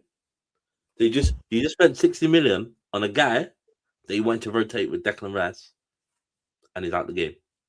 But you know what I'll say as well, the fact that he's out with a hamstring injury, I wonder if that's a long-standing injury, because hamstrings, like, you come back, he could do it again. You never know. So I'm sure it's 6 weeks he's out for. 6 weeks. I'm sure it's 6 weeks he's out for. And again, Saliba's out, but you got Mosquito playing centre back. The problem is Arsenal fans will tell you our defense is solid. Yeah, because you play all centre backs. Ben White's a centre back by trade. Mosquito's a centre back by trade. Gabriel's a centre back. Ezri Konsa, good signing. Ezri Konsa, great signing. Is he going to play? We don't know. You got Hincapié. You've got fucking. You've got Calafiori. All centre backs by trade. All centre backs by trade. Then to make it worse, you've then got Declan Rice. You've got Zubomendi. You've got Lewis Skelly. He's playing in the middle. Do you know what I mean? So effectively, you're set up to defend. You got rid of Trossard. Got Trossard's replacement, who I admit looks good, but again, is it because he's playing against Coventry? Yeah, but I'm not being funny. Yeah, anyone will look good playing, competing with fucking Martinelli. That guy's toilet, man. I'm telling you, that guy's rubbish, man. And the thing is, they've actually seen the light. They want to get rid of him. So, listen, Zolis has been decent, but it's not really a. It's not really a good test. Yeah, it's not. I mean, it's Martinelli. You know what I mean? Come on. It's not a good test. Martinelli. But I just think they look good. Yes, first game of the season. It's a team you should beat. We know what Frank Lampard's about. He weren't really going to do much. Do you know what I mean? He weren't going to do much. Because to me, if you're coming from the Championship, I'm looking to bully your pet, because you don't know what the Premier League's about. My team now is going to dominate your team and prove to you that you shouldn't really be in this league. No matter how long you've been gone, you shouldn't be in this league, really. Do you know what I mean? So, no, to be fair, I had 3-0 in the prediction. Like, I knew it was gonna be. I didn't know it was all gonna be fucking mistakes like that. Yeah, You know what I mean? it's stupid. Bro, even the third goal, it was an Odegaard mistake that ended up in the back of the net. Like Odegaard made the mistake that ended up going in. Like, what the fuck? Insanely poor from Coventry. But I already knew that he was gonna batter them. I knew it was gonna be 3-4. But Yeah. man, It's just like mad. you say, like Jonas said, it's not the best test. You can't really say, oh look, It's you did not. to Coventry. Yeah, And I know it's that not. them man are saying, but look what who did to you. But at the end of the day, like, yeah, this is why I'm fuming about it though. You get me? Like anything less than a 3-0, you would have been pissed off. Yeah, you would have. Mm. They're games you expect to be winning. Sorry, we are getting 70 mil for Martinelli. That's a lie. I've got it right in front of me. It's 50 mil. Like, you If listen. they're getting, if they're getting 70 mil for Martinelli, we're getting 80 million for Gakpo. Hey, listen, I'm just saying, Man City won Gakpo. Listen, the football's I'm finished. telling you, Football's done, telling man. you, because if they get Marmouche, and Savinho, we go for There's some Barcola. dodgy dealings going on, man. Gakpo.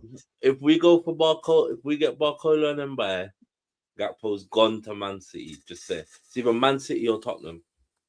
Hey, I tell you now, yeah, if Man City sign Gakpo, yeah,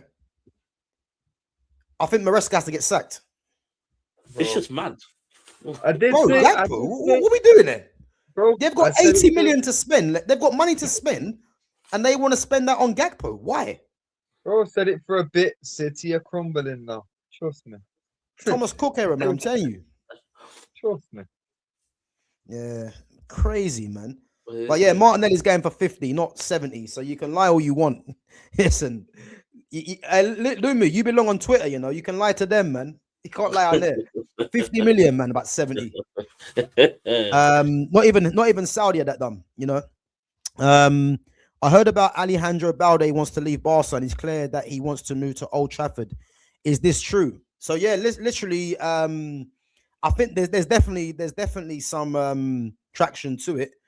I'll tell you now, if we get Balde, yeah, I think the future's looking bright. United. I know people are gonna be, you know, in denial or skeptical, but you can't tell me with the business we're doing if we get Balde, because I'm looking at the age of these players. Yeah, Lamens is what, 23, 24.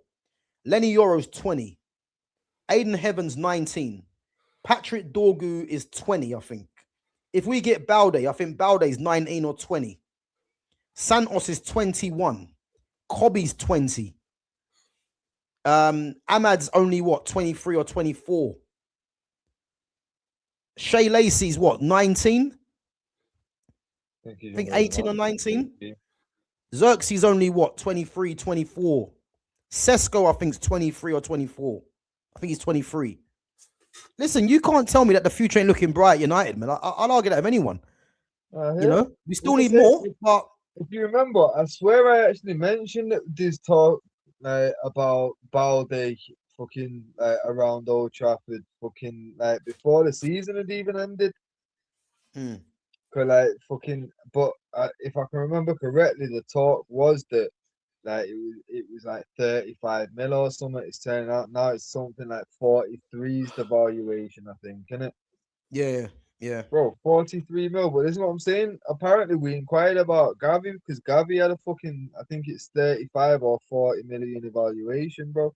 What the fuck are these man doing? Who the fuck's they need money, man. Yeah. They need money. But the thing is, you see with Balde, yeah, I'm surprised with Balde because bearing in mind, yeah, there ain't too many left backs out there. No, I'm just surprised they're gonna sell one, and he's come from La Masia. I mean, they have signed João Cancelo, who can play left back as well. But I'm just surprised that they're willing to let him go. And I'll tell you now, if we get him, I never thought it was a possibility that we get him, by the way.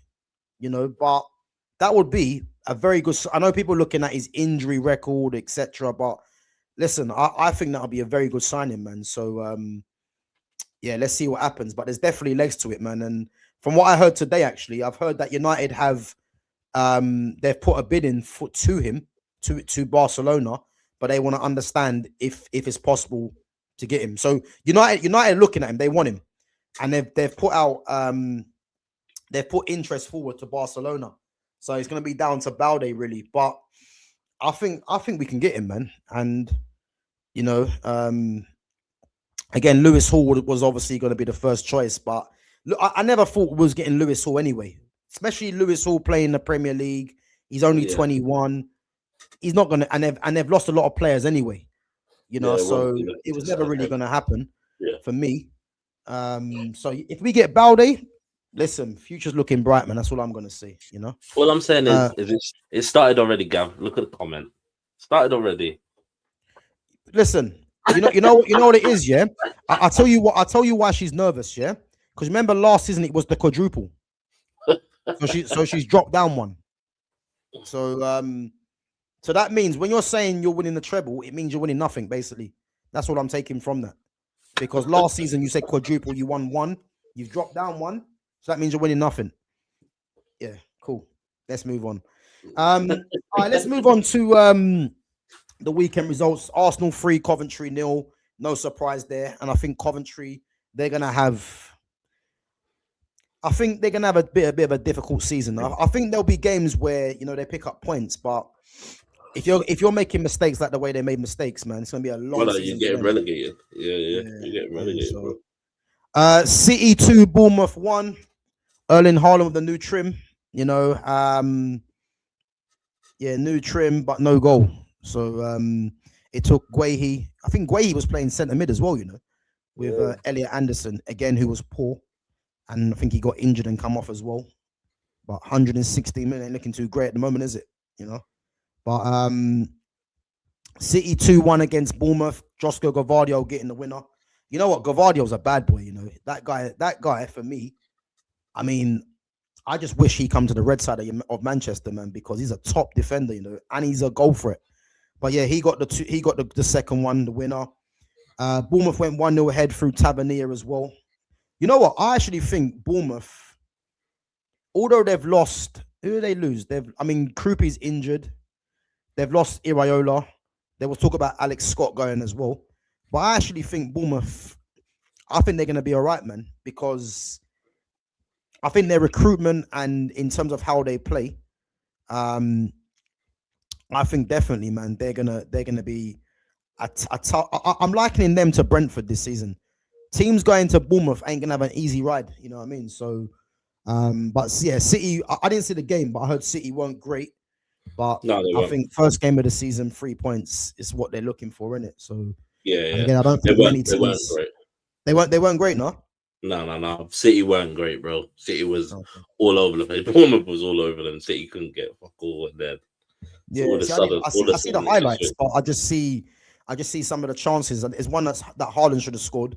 But listen, I think 3 points. But listen, their happiness can turn to misery because if they go for Cody Gakpo, then I'm sorry, man. Like I don't get that, bro. You need to tell me, yeah.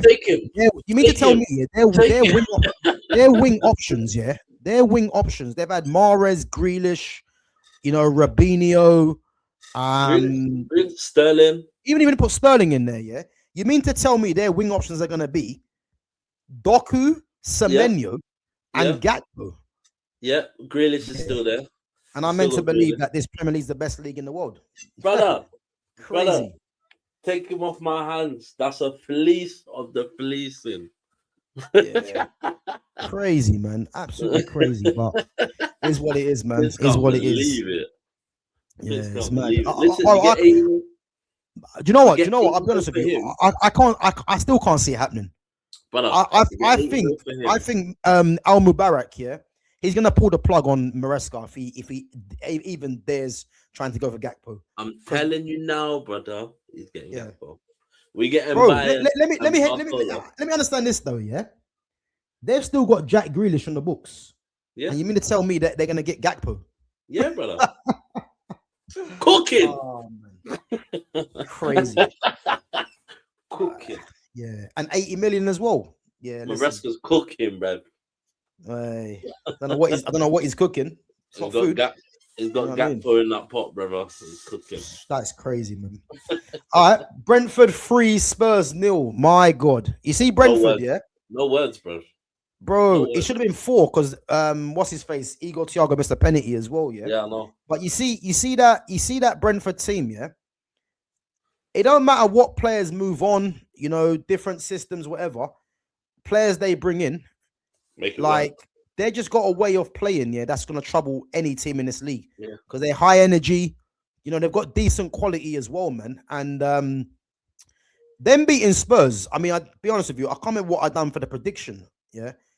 But there's no way I would have thought it'd been 3-0. I thought Spurs first game of the season, they would have kept it tight, you know, and probably Brother, nicked a point. the amount of money you spent. The amount of money you spent.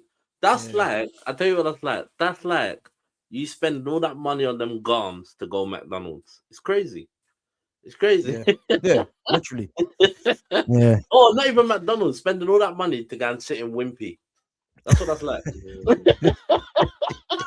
Spending all that money. Let's not cuss Wimpy, man. They used to do a sick Big brown fur- derby back in the day, you know. Big fur Hey. coat, you know, sat in Hey. Wimpy. I don't cuss Wimpy, man. Trust me, Wimpy was dangerous, man. They had some dessert called the brown derby. Hey, listen, that brown derby used to slap. I can't even lie, man. It was nice. So yeah, man. Let's not do that. Wimpy, big up to Wimpy, man. No longer though. Long gone. I'm telling you. But I think Wimpy's been swapped for Wendy's. I swear it has. Probably. What player is man? All that money, bro. To just but listen, in there, bro. It's mad. You spent all that money, and you mean to Yeah. tell me you can't get? But they still had Richarlison up front. yeah. But bro, you know what it is? You know where I knew Spurs were losing? Is when I see What? Conor Gallagher in the lineup. Bro, that guy, yeah, is on 250 grand a week. You know that? Legend. Like that makes me want to cry. But he's got the same agent as Mason Mount. Bro, he must do. Well, they both come from Chelsea, innit? Yeah. But they both got the same agent. Fucking good money, constantly fucking getting into teams that they don't deserve to be in. Bro, can you believe this now? Yeah, 500 grand a week is being paid to 2 Duracell batteries, Mason Mount and Conor Gallagher. Crazy. Football's gone mad. And one of the batteries stays on a physio bench. There you go, half charged. You know what I mean? Bro, it's crazy. It's mad. But listen, I don't understand, man. I mean, you know 3-0 should have been 4. My takeaway from that Tottenham game, though, like honestly, like Kinski was the big problem for them, bro. Like, Was he? because you know what, like what we was all complaining about Onana, the fact that my man can't catch a ball to save his life, he's just constantly smacking it straight back out into danger. That was Kinski. Two of them goals, both were he just batted it straight out back in front of him, straight back into a danger zone. You know what I mean? And if you're gonna play volleyball, at least go fucking get it over the, you know what I mean? Get it up in the air, get it fucking out of the way. Don't just pat straight back down at body height. Like, stupid, man. Stupid mistakes. And even on the penalty, he got sent the wrong way. You know what I mean? Like, Kinski's definitely their problem. Like, he might be one of them where in a few years he's a quality keeper, but right now he's shown that he had a real stinker. Who was it against? Oh, Champions PSG. League. Yeah, Champions League. Yeah, and then obviously they tried to back him, and I feel like he's not ready. You know what I mean? Like it's either that or he needs to go and play volleyball. It's one of the two. Either way, my man, like they need a keeper. If they want to spend stupid money on players, fuck 80 mil, 70 mil for fucking Gakpo, then man needs to go and fucking find a goalkeeper immediately. It's not what they're gonna do though, is it? And that's the stupid thing. The stupid thing is you spend, like you say, you spend all this money getting your attack right, and it's like you not even got your defense right. Yeah, Not even got your defense right. 3-0, you know. I mean, that's a bad scoreline, to be fair, when it should have been more on the first game. But that's a bad scoreline when you spend the money you spend. You starting Conor Gallagher, but you spent 80 million on the man. Spent 80 million on a man for him to be sat on the bench. Who's that? Did I don't think Fernandez started, did he? Oh no, he was on the bench. He come on. That's what I mean. You spent 80 mil for a man to be sat on the bench. Yeah, madness, isn't it? And you start Conor Gallagher. You're taking the pill. I don't know, man. You're Football's in a taking- weird place, man. Weird you're place. taking the 250 piss. on Gallagher, man, running around, just taking up cardio on the pitch. But it's pathetic, man. Pathetic. It's mad. It is mad. Let's move on anyway. Everton 2, Palace 0, yeah. Now you see Palace, yeah. That Adam Wharton played one pass to who was it that missed? I can't remember. Was it Nketiah or something like that? Yeah, Ex-Arsenal. But Yeah. Adam Wharton, silky man, is a top player, and That's I'm what I just want. glad, man. I'm just glad that City never got him, because if City had got Adam Wharton, yeah, he's a problem. Yeah. I'm telling you, he's a problem. That's But, who I want Liverpool to go in for. But he's a bad boy, man. Yeah, he's a bad boy. But Everton 2-0. Hey, listen, Dewsbury Hall, yeah, very good player, Waller. man. Underrated. You know, Waller. at Chelsea, never was given a chance, really. no, And obviously, he's No. got a new shirt number at Everton now, number 8. Yeah. And to Yeah. be fair, he's a very good player. And that finish, brother, he's a baller, bro. He's a He is. baller, bro. he is.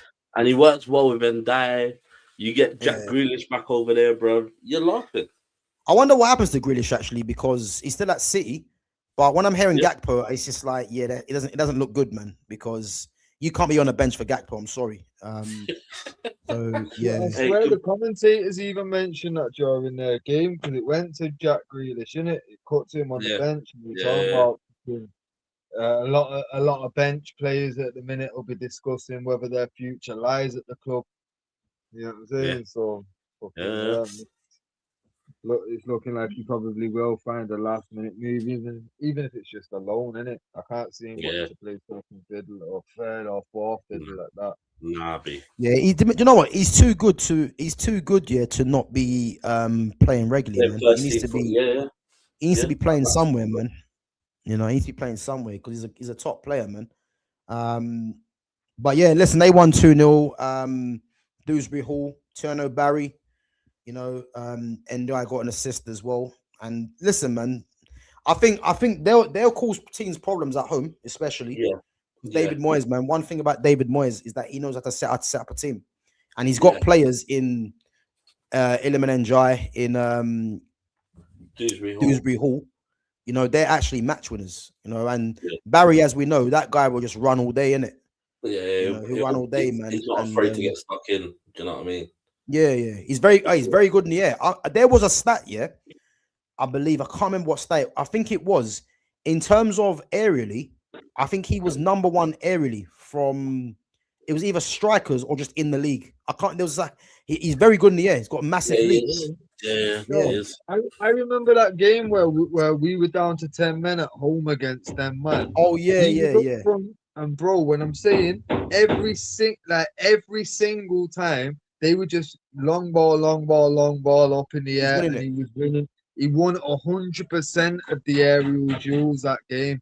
From there, but what I'm on, saying, like, there's a stat out there, where he's the best in the air. I don't know if it's just strikers or if it's players in the Premier League.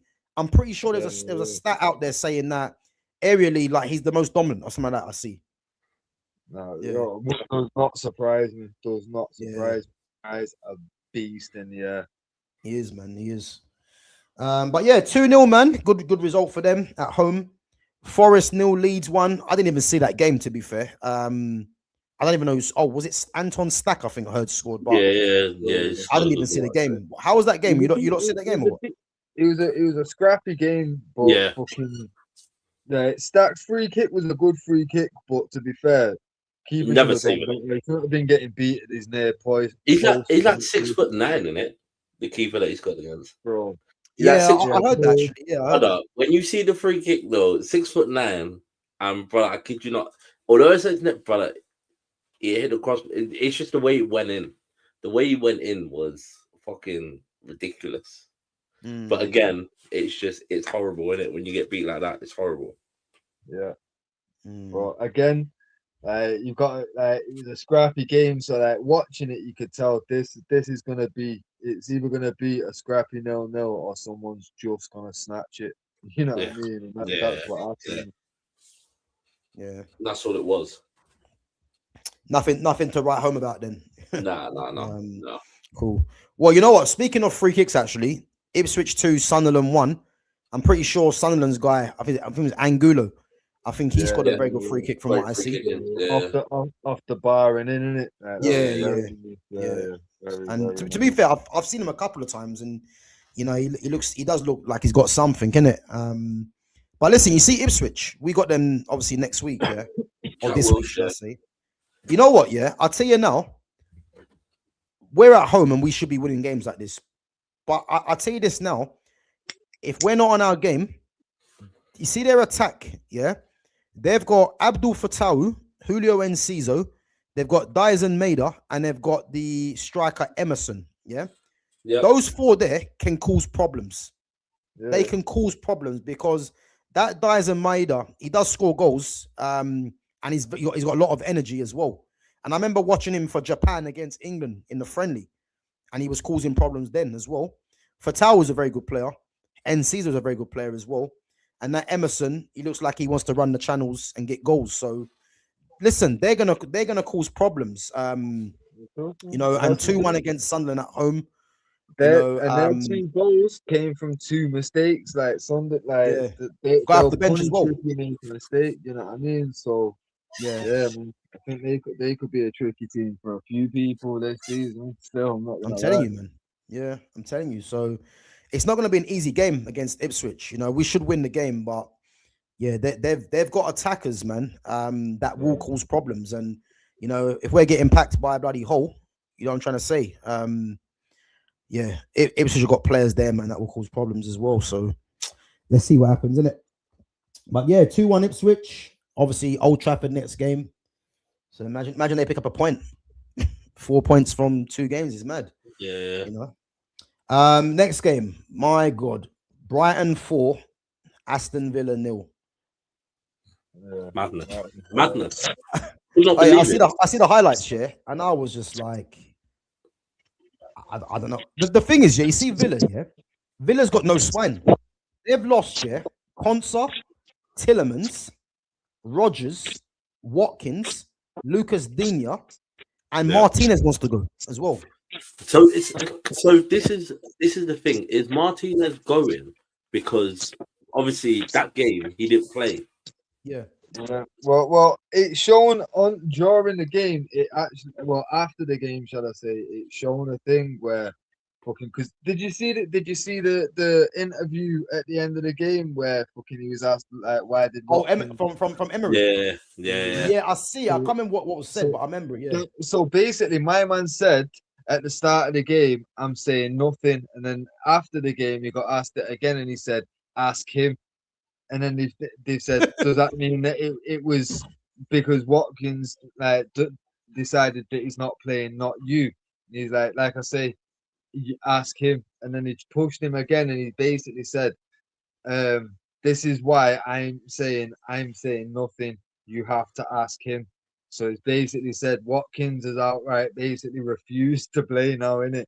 So then he went to this fucking picture of the first team last season, innit? And obviously all them man were gone, and Martinez was off there, so he was like blacked out or grayed out, innit? So Yeah. I think he's actually gone. Is he gone to? Because the talk was that he was going to Juventus. No, but Juventus have signed. They signed 2 keepers, in it. Yeah, they've signed someone because remember they were meant to be getting Zion Suzuki, but Suzuki's gone to Aston Villa. Aston Villa, yeah. So, but he's also meant to go. Zion Suzuki was also meant to go PSG. Yeah, but I think it was to do with the money or something like that. That's why they didn't get him because he was going there first. Yeah, but it's only because it's only like 40 million, though, isn't it? No, he went for 28 or 29 mil, I think it was. That's what I mean. That's fucking ridiculous. Yeah, from Parma. So the thing I'm seeing there saying that Watkins and Martinez are pretty much in the same boat, innit? Like they're both saying that they want to leave. They're refusing to play, basically, I think. So that's why they've been left out of the team because obviously fucking Emery said at the end of the game, like, fucking ask Watkins, innit? Like, why he's not fucking been selected. Like, obviously, he did select him, and it would have probably been the same for Martinez, even if he should put him on the bench. But then managers both have been left out, obviously, because they said, nah, I'm done. Because like the talk is, Like, Stuart, like this is what the commentators were talking about after it, the pundits and that, saying like when it comes that when you see like 5 of your first team players leaving, the other bigger names are all thinking, well, fucking hell, I don't want to be the last one here, kind of thing, innit? It's fucking hell. If everyone else is jumping ship, it's time, innit? So like The thing is, you can't actually blame them. I blame Martinez really, because it's like when you actually think about it, what has he really got to stay there for when your team's getting decimated like that? And I think they've got financial problems in it. So I think this is why they had to sell in it. Because I said, if they sell Ezri Konsa, I said it's a lack of ambition. And to think that he went for 51 million, if they would have got like, let's say 70 mil out of him, I would have thought it's lack of ambition, but at least they got 70 mil. 51 million they lost, they let him go for. Yeah, I know, it's mad. It's odd. They took Tielemans for 35, bro. Like, it's but release clause, isn't it? Dino for what was it? I think it was like 9 million or some shit. Dino's gone to PSG. Yeah, something like that. Bro, ridiculous. Like, bro, they've lost everyone for peanuts apart from Rodgers. Rodgers the only one that they got half decent money for. Yeah, but out of all them, I think Dino for me is the least loss in that sense. That makes sense. Yeah, so I think Rodgers, Tielemans. They've still got cover there, but that's what I'm saying though. Okay, they've got someone that can step in and be first team, bro. Now they've still got to replace Dino though, and for 9 mil, you've got to go from that kind of experience that they already had. So now you've got a kid, you've got a shaky replacement that you're not too sure. You can't play him in the big games though. You know what I mean? Yeah. Like I say, the whole squad depth is a problem everyone wants to have. Trying to work out who plays out of Bruno, Tielemans, Baleba, Kobe, and fucking Santos. That's a good problem to have, especially when last season it was who plays out of Kobe, Bruno, Cass, and Ugarte. You know what I'm saying? We're in a much better position, and that's a problem I want to have. You know what I mean? Them man now, they don't have no squad depth. They can just about put together a first team, but that first team nowhere near the quality that it was last season. You know, and João Gomez had a stinker, man, as well. Yo, red card, straight red for kicking out and that. He had a stinker, man. Yeah, he was at fault for one of the goals as well. Yeah, it's stupid. It's stupid record. Yeah, I won't be surprised if Emery does. Like, I don't think he'll get sacked. I think he'll fuck off. Yeah, do you know what? If I'm Emery and I'm looking at my team decimated like that, I'd walk, because it's not a reflection of him, innit? Like the guy won another Europa League. You know what I'm trying to say? And it's his team literally has been ripped apart, and it's like they had a team there, and I'm even going back to when they had John Duran as well.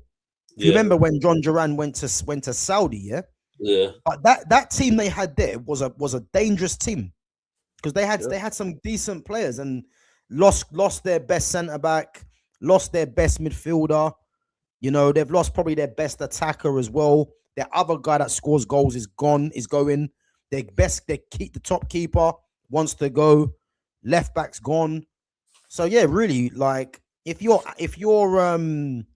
Emery, man, you're just thinking, time's up, man. I won you lot a trophy. Now I can bounce. You know what I mean? Yeah. It's crazy, man. But yeah, listen, Brighton are just one of them teams, man. Baleba's coming to us. Cooking. Yeah, man. I mean, I'm not sure what's up with my man's. Is he had a transplant or something? Hertzler. But I don't know what's going on there, man. It's like Predator. I'm playing. I don't know what's going on with him. Like, but listen, if he's gonna have that trim for the rest of the season and they keep winning, I don't think he's gonna care. You know what I mean? Nah, I don't think he will either. But yeah, man, they play some good football, man. And he's to be fair, he's actually a good manager, man, because he does he does get his teams playing, man. Danny Welbeck's lost as well, but they got that Ruta that Hinchelwood. You know what I mean? Another Yeah. guy that's got a new number, Yeah. got 2. So, but yeah, Yankuba Minte, man, can they keep hold of him? Exactly. You know what I mean? So, but yeah, 4-0, man, good business for them. And obviously, last game today before we wrap it up, Fulham and Chelsea. What you guys predict? Oh, you guys said, was it 2 or 3-1? You said, wasn't it? I'm gonna go with 3-1. Enzo Fernandez is not in the squad, by the way. No, he's on the bench. No, he's not So in the he's squad. probably moving. Looks like I he's think he's on getting the a bench. move then. No, he's on the bench. He's on the bench. 100% on the bench. I see it. Okay. Yeah, he's on the bench. Yeah, well, my prediction for it's 2-0 anyway. Fulham losing Yeah. Wilson and Jimenez. Who was the other kid that they lost as well? They lost. Chukwueze went back from his loan. Oh Innit? yeah, Chukwueze Yeah. as well. Right. Yeah. Yeah, bro. Without them 3 there, and like what they brought in, I don't see any kind of attacking threat there whatsoever. So I think Chelsea are gonna comfortably Chelsea win should- it 2-0. yeah. I'll tell you what. Have you seen Chelsea's lineup though? Nah. Who's in it? I'm telling you now, yeah. I forgot Chelsea. Chelsea got some dangerous players, you know. They got some They're players, not- bro. so Yeah. they're back Alonso, one of- game a week with that squad. I'm telling you, bro. Their lineup today. He's playing 3 at the back. Obviously, he's got Achampong, Lacroix, and Colwell as a back 3. He's Yeah. got Malo Gusto and Yoro Hato as the wing backs. Of course. he is. The midfield 2, Reece James and Romeo Lavia. Lavia's back, and Yeah. Lavia's sick. Yeah, if Lavia stays fit, you're looking at one of the best midfielders in the league. If he stays fit, he's a But bad that's his boy. problem. Lavia. That's his problem, Yeah, though, isn't it's it? Man Staying City as fit. well. And then they've got Cole Palmer, Morgan Rogers in the 10, and João Pedro. And on the bench, they've still got Esteval, Danny Welbeck, Enzo Fernandez. Henderson. I mean, I'm not even sure if Henderson's there, boy. But Neto, Gittins, you know what I mean? Who's their I'll tell you keeper? now. Is their Huh? keeper still Sanchez? Yeah, he's in goal, yeah. And then I Need to think get rid of him. the backup keeper, I think he might be Jorgensen or something like that. I can't remember, but yeah, listen, they're gonna cause problems. You know, I think they win tonight purely because I look at their lineup and I think the fact there's no Caicedo, you know, as well. No, exactly. That's mad. There's no Caicedo, and that team still looks strong. Yeah, that's mad. So yeah, man, they're gonna be a team to beat, man.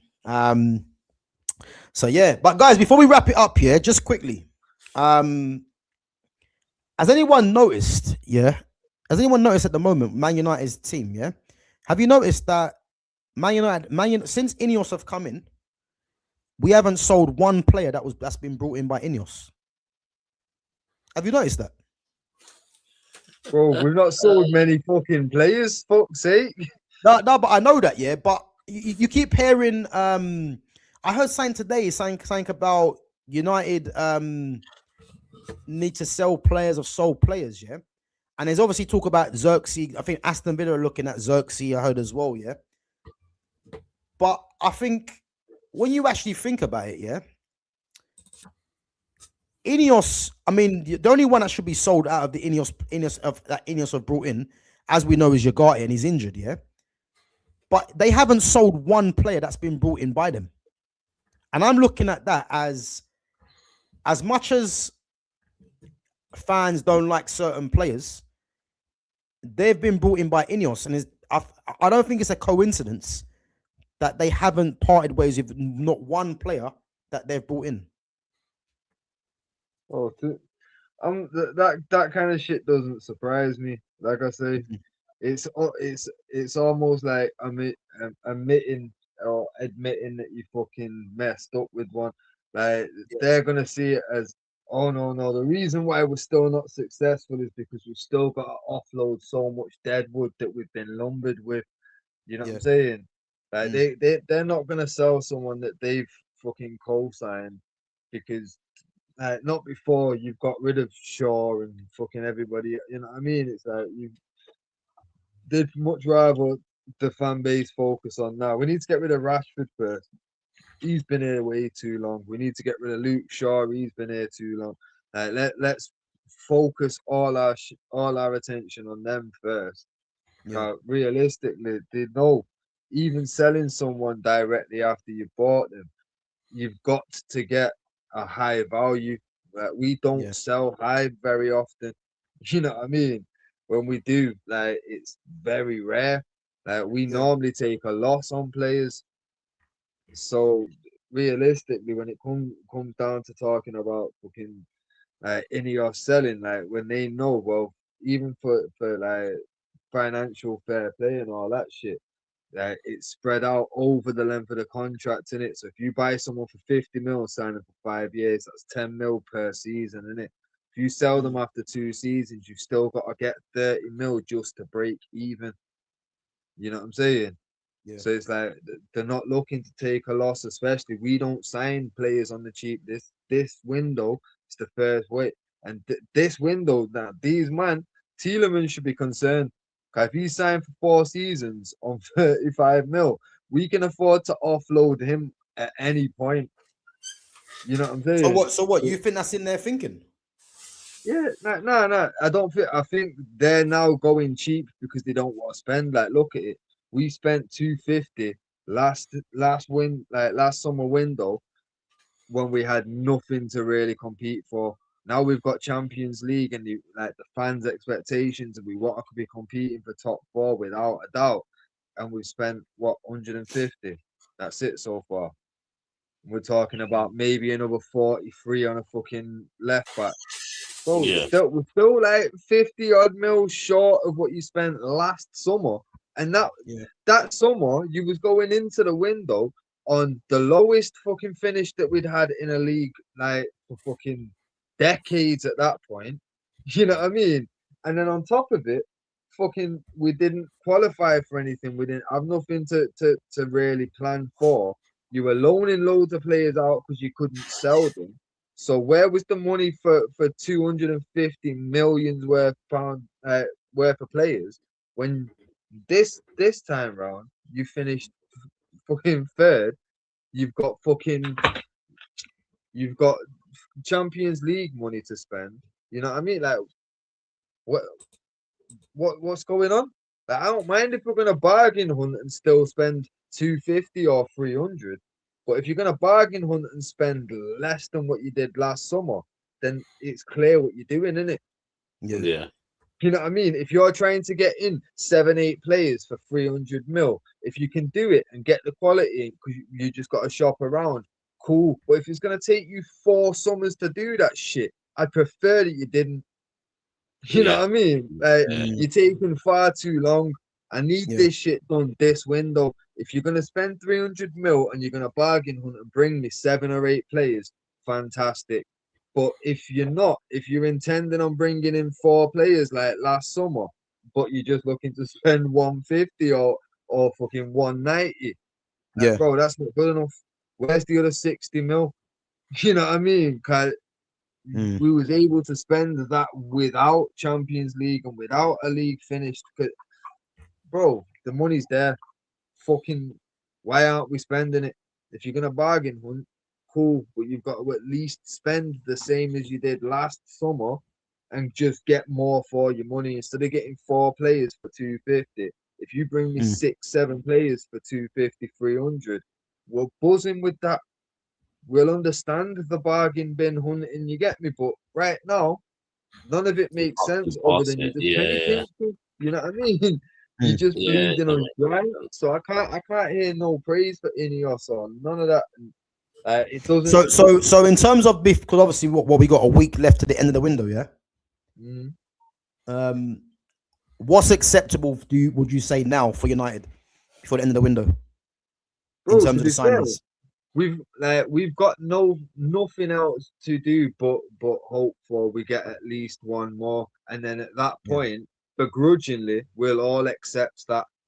You know what I mean? But let's be real. I said it to you like fucking when fucking like February or something. We need like 7, 8, maybe even 9 players in to Yeah. do the real rebuild that we need. You said that won't happen because it'll cost too much. I even said if we're gonna do these obscure deals where it's like because at the time we were looking at Edison for cheap in it. Like if we can Mm. do those kind of deals and just spend that little bit more. If you spend that Champions League money now on top of the 250, you could do that. It's just a bargain hunt. I don't mind them doing that. I planned on that's what we needed, but Yeah. now that we've done the bargain hunt, but we're trying to save money and spend less than last summer. Yeah. Taking a piss now. You know what I mean? You know, It's clear what you're doing. I can't you know what? defend it. You know what though? Yeah. Remember what I said? Yeah, I said five players minimum is what I think is acceptable. Yeah. If we get one more player, technically they've got 5 players in. But that's what I'm saying.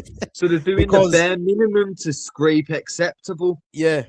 So because Santos, Tillemans, Baleba, if they get a left back, if it's Balde, yeah, and then you've got what's his name, Caldalo. That's 5 players. But again, Cardalo on a free from Leeds at 34 Bro, years I'm not of counting age. him. You know I'm not I'm counting not him. counting it. We've Yeah, got yeah, 4 you know that. players. You know what I'm saying? And a Yeah. bunch of youngsters and an old guy that's literally, bro, you played Champ Manager and Football Manager for way too long to not understand that homegrown quota that's necessary. You get me?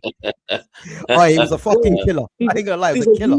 There's a reason Yeah. we went from 30 fucking 5-year-old fucking Tom Heaton, who was homegrown quota, to fucking this knobhead that's never gonna see the light of day.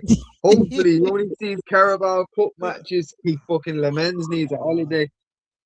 Boy, But, they'll be willing out Phil Jones before you know it as well, man. Trust me. Exactly. Yeah. He'll find his way in the squad as well. bro, Ah, man, I found don't a know. way to squeeze in fucking Evans, didn't we? Trust me. Boy, listen, let's wrap it up anyway. Jay, before we wrap it up, man, how many players you reckon Liverpool get before the end of the window? Probably another 2 or 3. I reckon Barcola and Bayern's done. I reckon it's just a long out thing. I reckon it's done. I think Do you it's know just what? long. Imagine this, yeah. Imagine this. Do you reckon it's a possibility that you guys get Barcola, Mbaye, and Minte? Imagine. There's opportunity to. Yeah. So you reckon 2 or 3? I reckon 2 or 3. My problem is he's come out and said he needs wingers, which I get, but he lacks 2 of every position. So what you have to understand is if Gakpo goes, he's got Barcola, he's got Rio, he's got Mbaye, and then I'm assuming he'll want Minte. That's your 4 wingers. Oh, and Victor Munoz as well. Yeah. So he's got all the wingers he needs now because Minte's not back till November. Yeah. So in my head, they sign 2 or 3 more. It gets done. The one for me that doesn't make much sense though is the Mbaye one because again he's a youngster, same position, same foot, all that like as Rio. Yeah. But If anything, that tells me Rio might be on his way out the door, bro. They're saying so. The conversation. You know, Bayern put an inquiry for him, innit? For Rio. Yeah, I know. Yeah, I know. He got turned down. Yeah. And I can see why Bayern wanted him as well. Iriola's turned around and said he's keeping Rio. He said he wants Rio no matter what happens. But the other conversation, the only problem you guys might have, yeah. If Gakpo goes and you get in Barcola, Mbaye, there's no experience in that wide area. No, there isn't. There's no experience there, so that's the issue. But I think the other good issue is that nobody knows him. As much Rio didn't play as much as he would have liked to last season, but it's still an unknown. So I think the moment you get it out to him, they're fucking horrible because it's like I don't know what he's gonna do. Yeah. You know what I mean? So it's that. It's also, but again, that's what I think.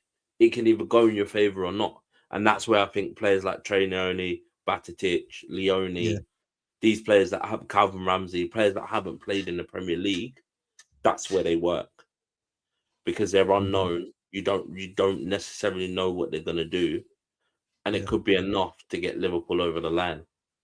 Because as much as we say we need a DM, I don't think Liverpool are looking at a DM, and I don't know if that's because Iriola's turned around and gone, I've got a plan for DM. let's not worry about the middle. I need fucking wingers. I need fucking wingers because he's like, I got nobody on the wing. Or he might know both are issues, but the wing's the priority, and he's only got Yeah. time for one. Yeah.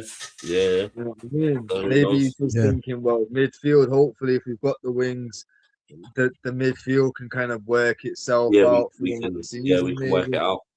But I think he definitely gets Barcola and Mbai. I think they're already done. I just think it's taking fucking forever. And I think PSG are just being a little bit of cunts about it and just going, oh, we'll just wait till the 1st of September. Then they're all yours. Yeah, I heard they had to lower their fee for Barcola. I think they were asking for like 150 and they had to lower it. Yeah, Crazy, they had innit? to. Yeah, they had to lower it, but then we also said that we'd take Mbai. So I think the deal was Liverpool were basically going in and going, we want both because you haven't played Mbai, but then you're buying other wingers. So Mbai's got to be looking at it going, big man, where am I gonna? Because he's right wing naturally, and that's what they were saying. They were saying he'll come in, and I don't know if he'll start. I don't know this. I don't know if he's a very good player, you know. Do you know what I mean? So, yeah, he can play on the right. So at the moment, if he does go, you're looking at Rio and Barcola on the left, Mbai and Victor Munoz on the right. That's what you're looking at. Rio and Mbai on either side. That could be nice for the future. I'm not gonna lie, bro. That's what I'm saying. That's what I'm saying. And that's what they're looking at. Both the same age as well. So and that's what they're looking at, innit? So yeah. But again, them getting you guys going for Minte, I can see why they want to go for Minte because I touched on this at the start. I said they have to go for someone like him because he's the only profile along with Utara in the Premier League that can replace Mo Salah in terms of being left-footed and probably an athlete as well, isn't it? Yeah. So I can see what they're doing, but yeah, man, listen. It's either going to be one or two things. Yeah, Virgil's either going to have his hair come out or it's going to work, innit? You know what I mean? Yeah. But the other thing I was hoping they'd do is I was hoping they would go back in for Tyler Morton at Leon. Because he come from Liverpool, he's at Leon. We're going from Trey to Tyler. He's frozen. I think even the internet knew. Hey, listen. When you see Trey, the truth. Listen, I think Nayon is a good player. I do, but I just never believed that he was going to be the one midfield because you can't have him as your main savior midfielder this season. Like it's a lot to ask, isn't it? It is someone that's got no experience really. I think I do think he's good. I do think he's good, but I think he'll play a lot of games this season. Let's see what happens, innit? But listen, we're gonna wrap it up anyway. So Jonas thinks 2 or 3 players for for Liverpool, sorry. Left of the window. Fitz reckons 1. I think 1, but I'm gonna be brave and say 2. Yeah, but listen, let's wait and see, man. But listen, guys, that's Northwest Divide, man. Liverpool, Man City. You know, obviously not a great weekend for United. A slightly better one for Liverpool at the end. We'll take a point. Yeah, listen, we got Ipswich next game. You guys have got Nottingham Forest at home. Yep. And let's see if we can both pick up 3 points because it's much needed. I'll tell you that for free, man. When's that? Number 3. Fuck you, Jonas. Hey, fuck you, man. hey, not being hoes, not for everybody, you know. One of these streams, I'm gonna end up just getting a T-shirt pressed up, just says it, just clear as day, black, right, and just fuck you, Jonas. But now, listen, guys, big up for coming on each and every time. Big up to all the mods as well for coming through. Big up to all the newcomers, guys. Make sure you smash that like button on your way out, and make sure you sub to the channel if you are new in here as well. And make sure you go and follow both Fitz and Jonas on their socials, which is in the description. And yeah, guys, we're going to catch you back next week, 5 p.m. Same time as always. So yeah, we'll catch you back next week. And let's see if our teams can pick up some 3 points. And most importantly, let's see what signings are made. You know, yes. Arsenal at the moment, you know, certain fans think they're going to run away with it. But let's see if we can capitalize. But yeah, other than that, guys, I should be back tomorrow. I should be back tomorrow. I got something that's come up, but I should be there. So yeah, hopefully. But yeah, listen, as I say, there's more structure to the channel now in terms of this streams every Monday at 5 o'clock. Mine and Fitz as well. Our United Uncensored this Thursday, and then Tuesday and Wednesday I've got my Devil's Advocate, where I just speak on whatever team and give my point of view. Really, if there's any major talking points, that might be a Tuesday or Wednesday. And obviously you've got the Arsenal fan Clock Enders, if he hasn't bottled it. Just waiting to see what happens there. So I'm calling you out, Clock Enders. Bottle job. But yeah, no, other than that, guys, big up to yourselves each and every time. And yeah, we'll catch you guys back next week, Monday, 5 p.m. Big up you, man. Yeah. Big up. Have a good one, Later. lads. Easy. Yeah.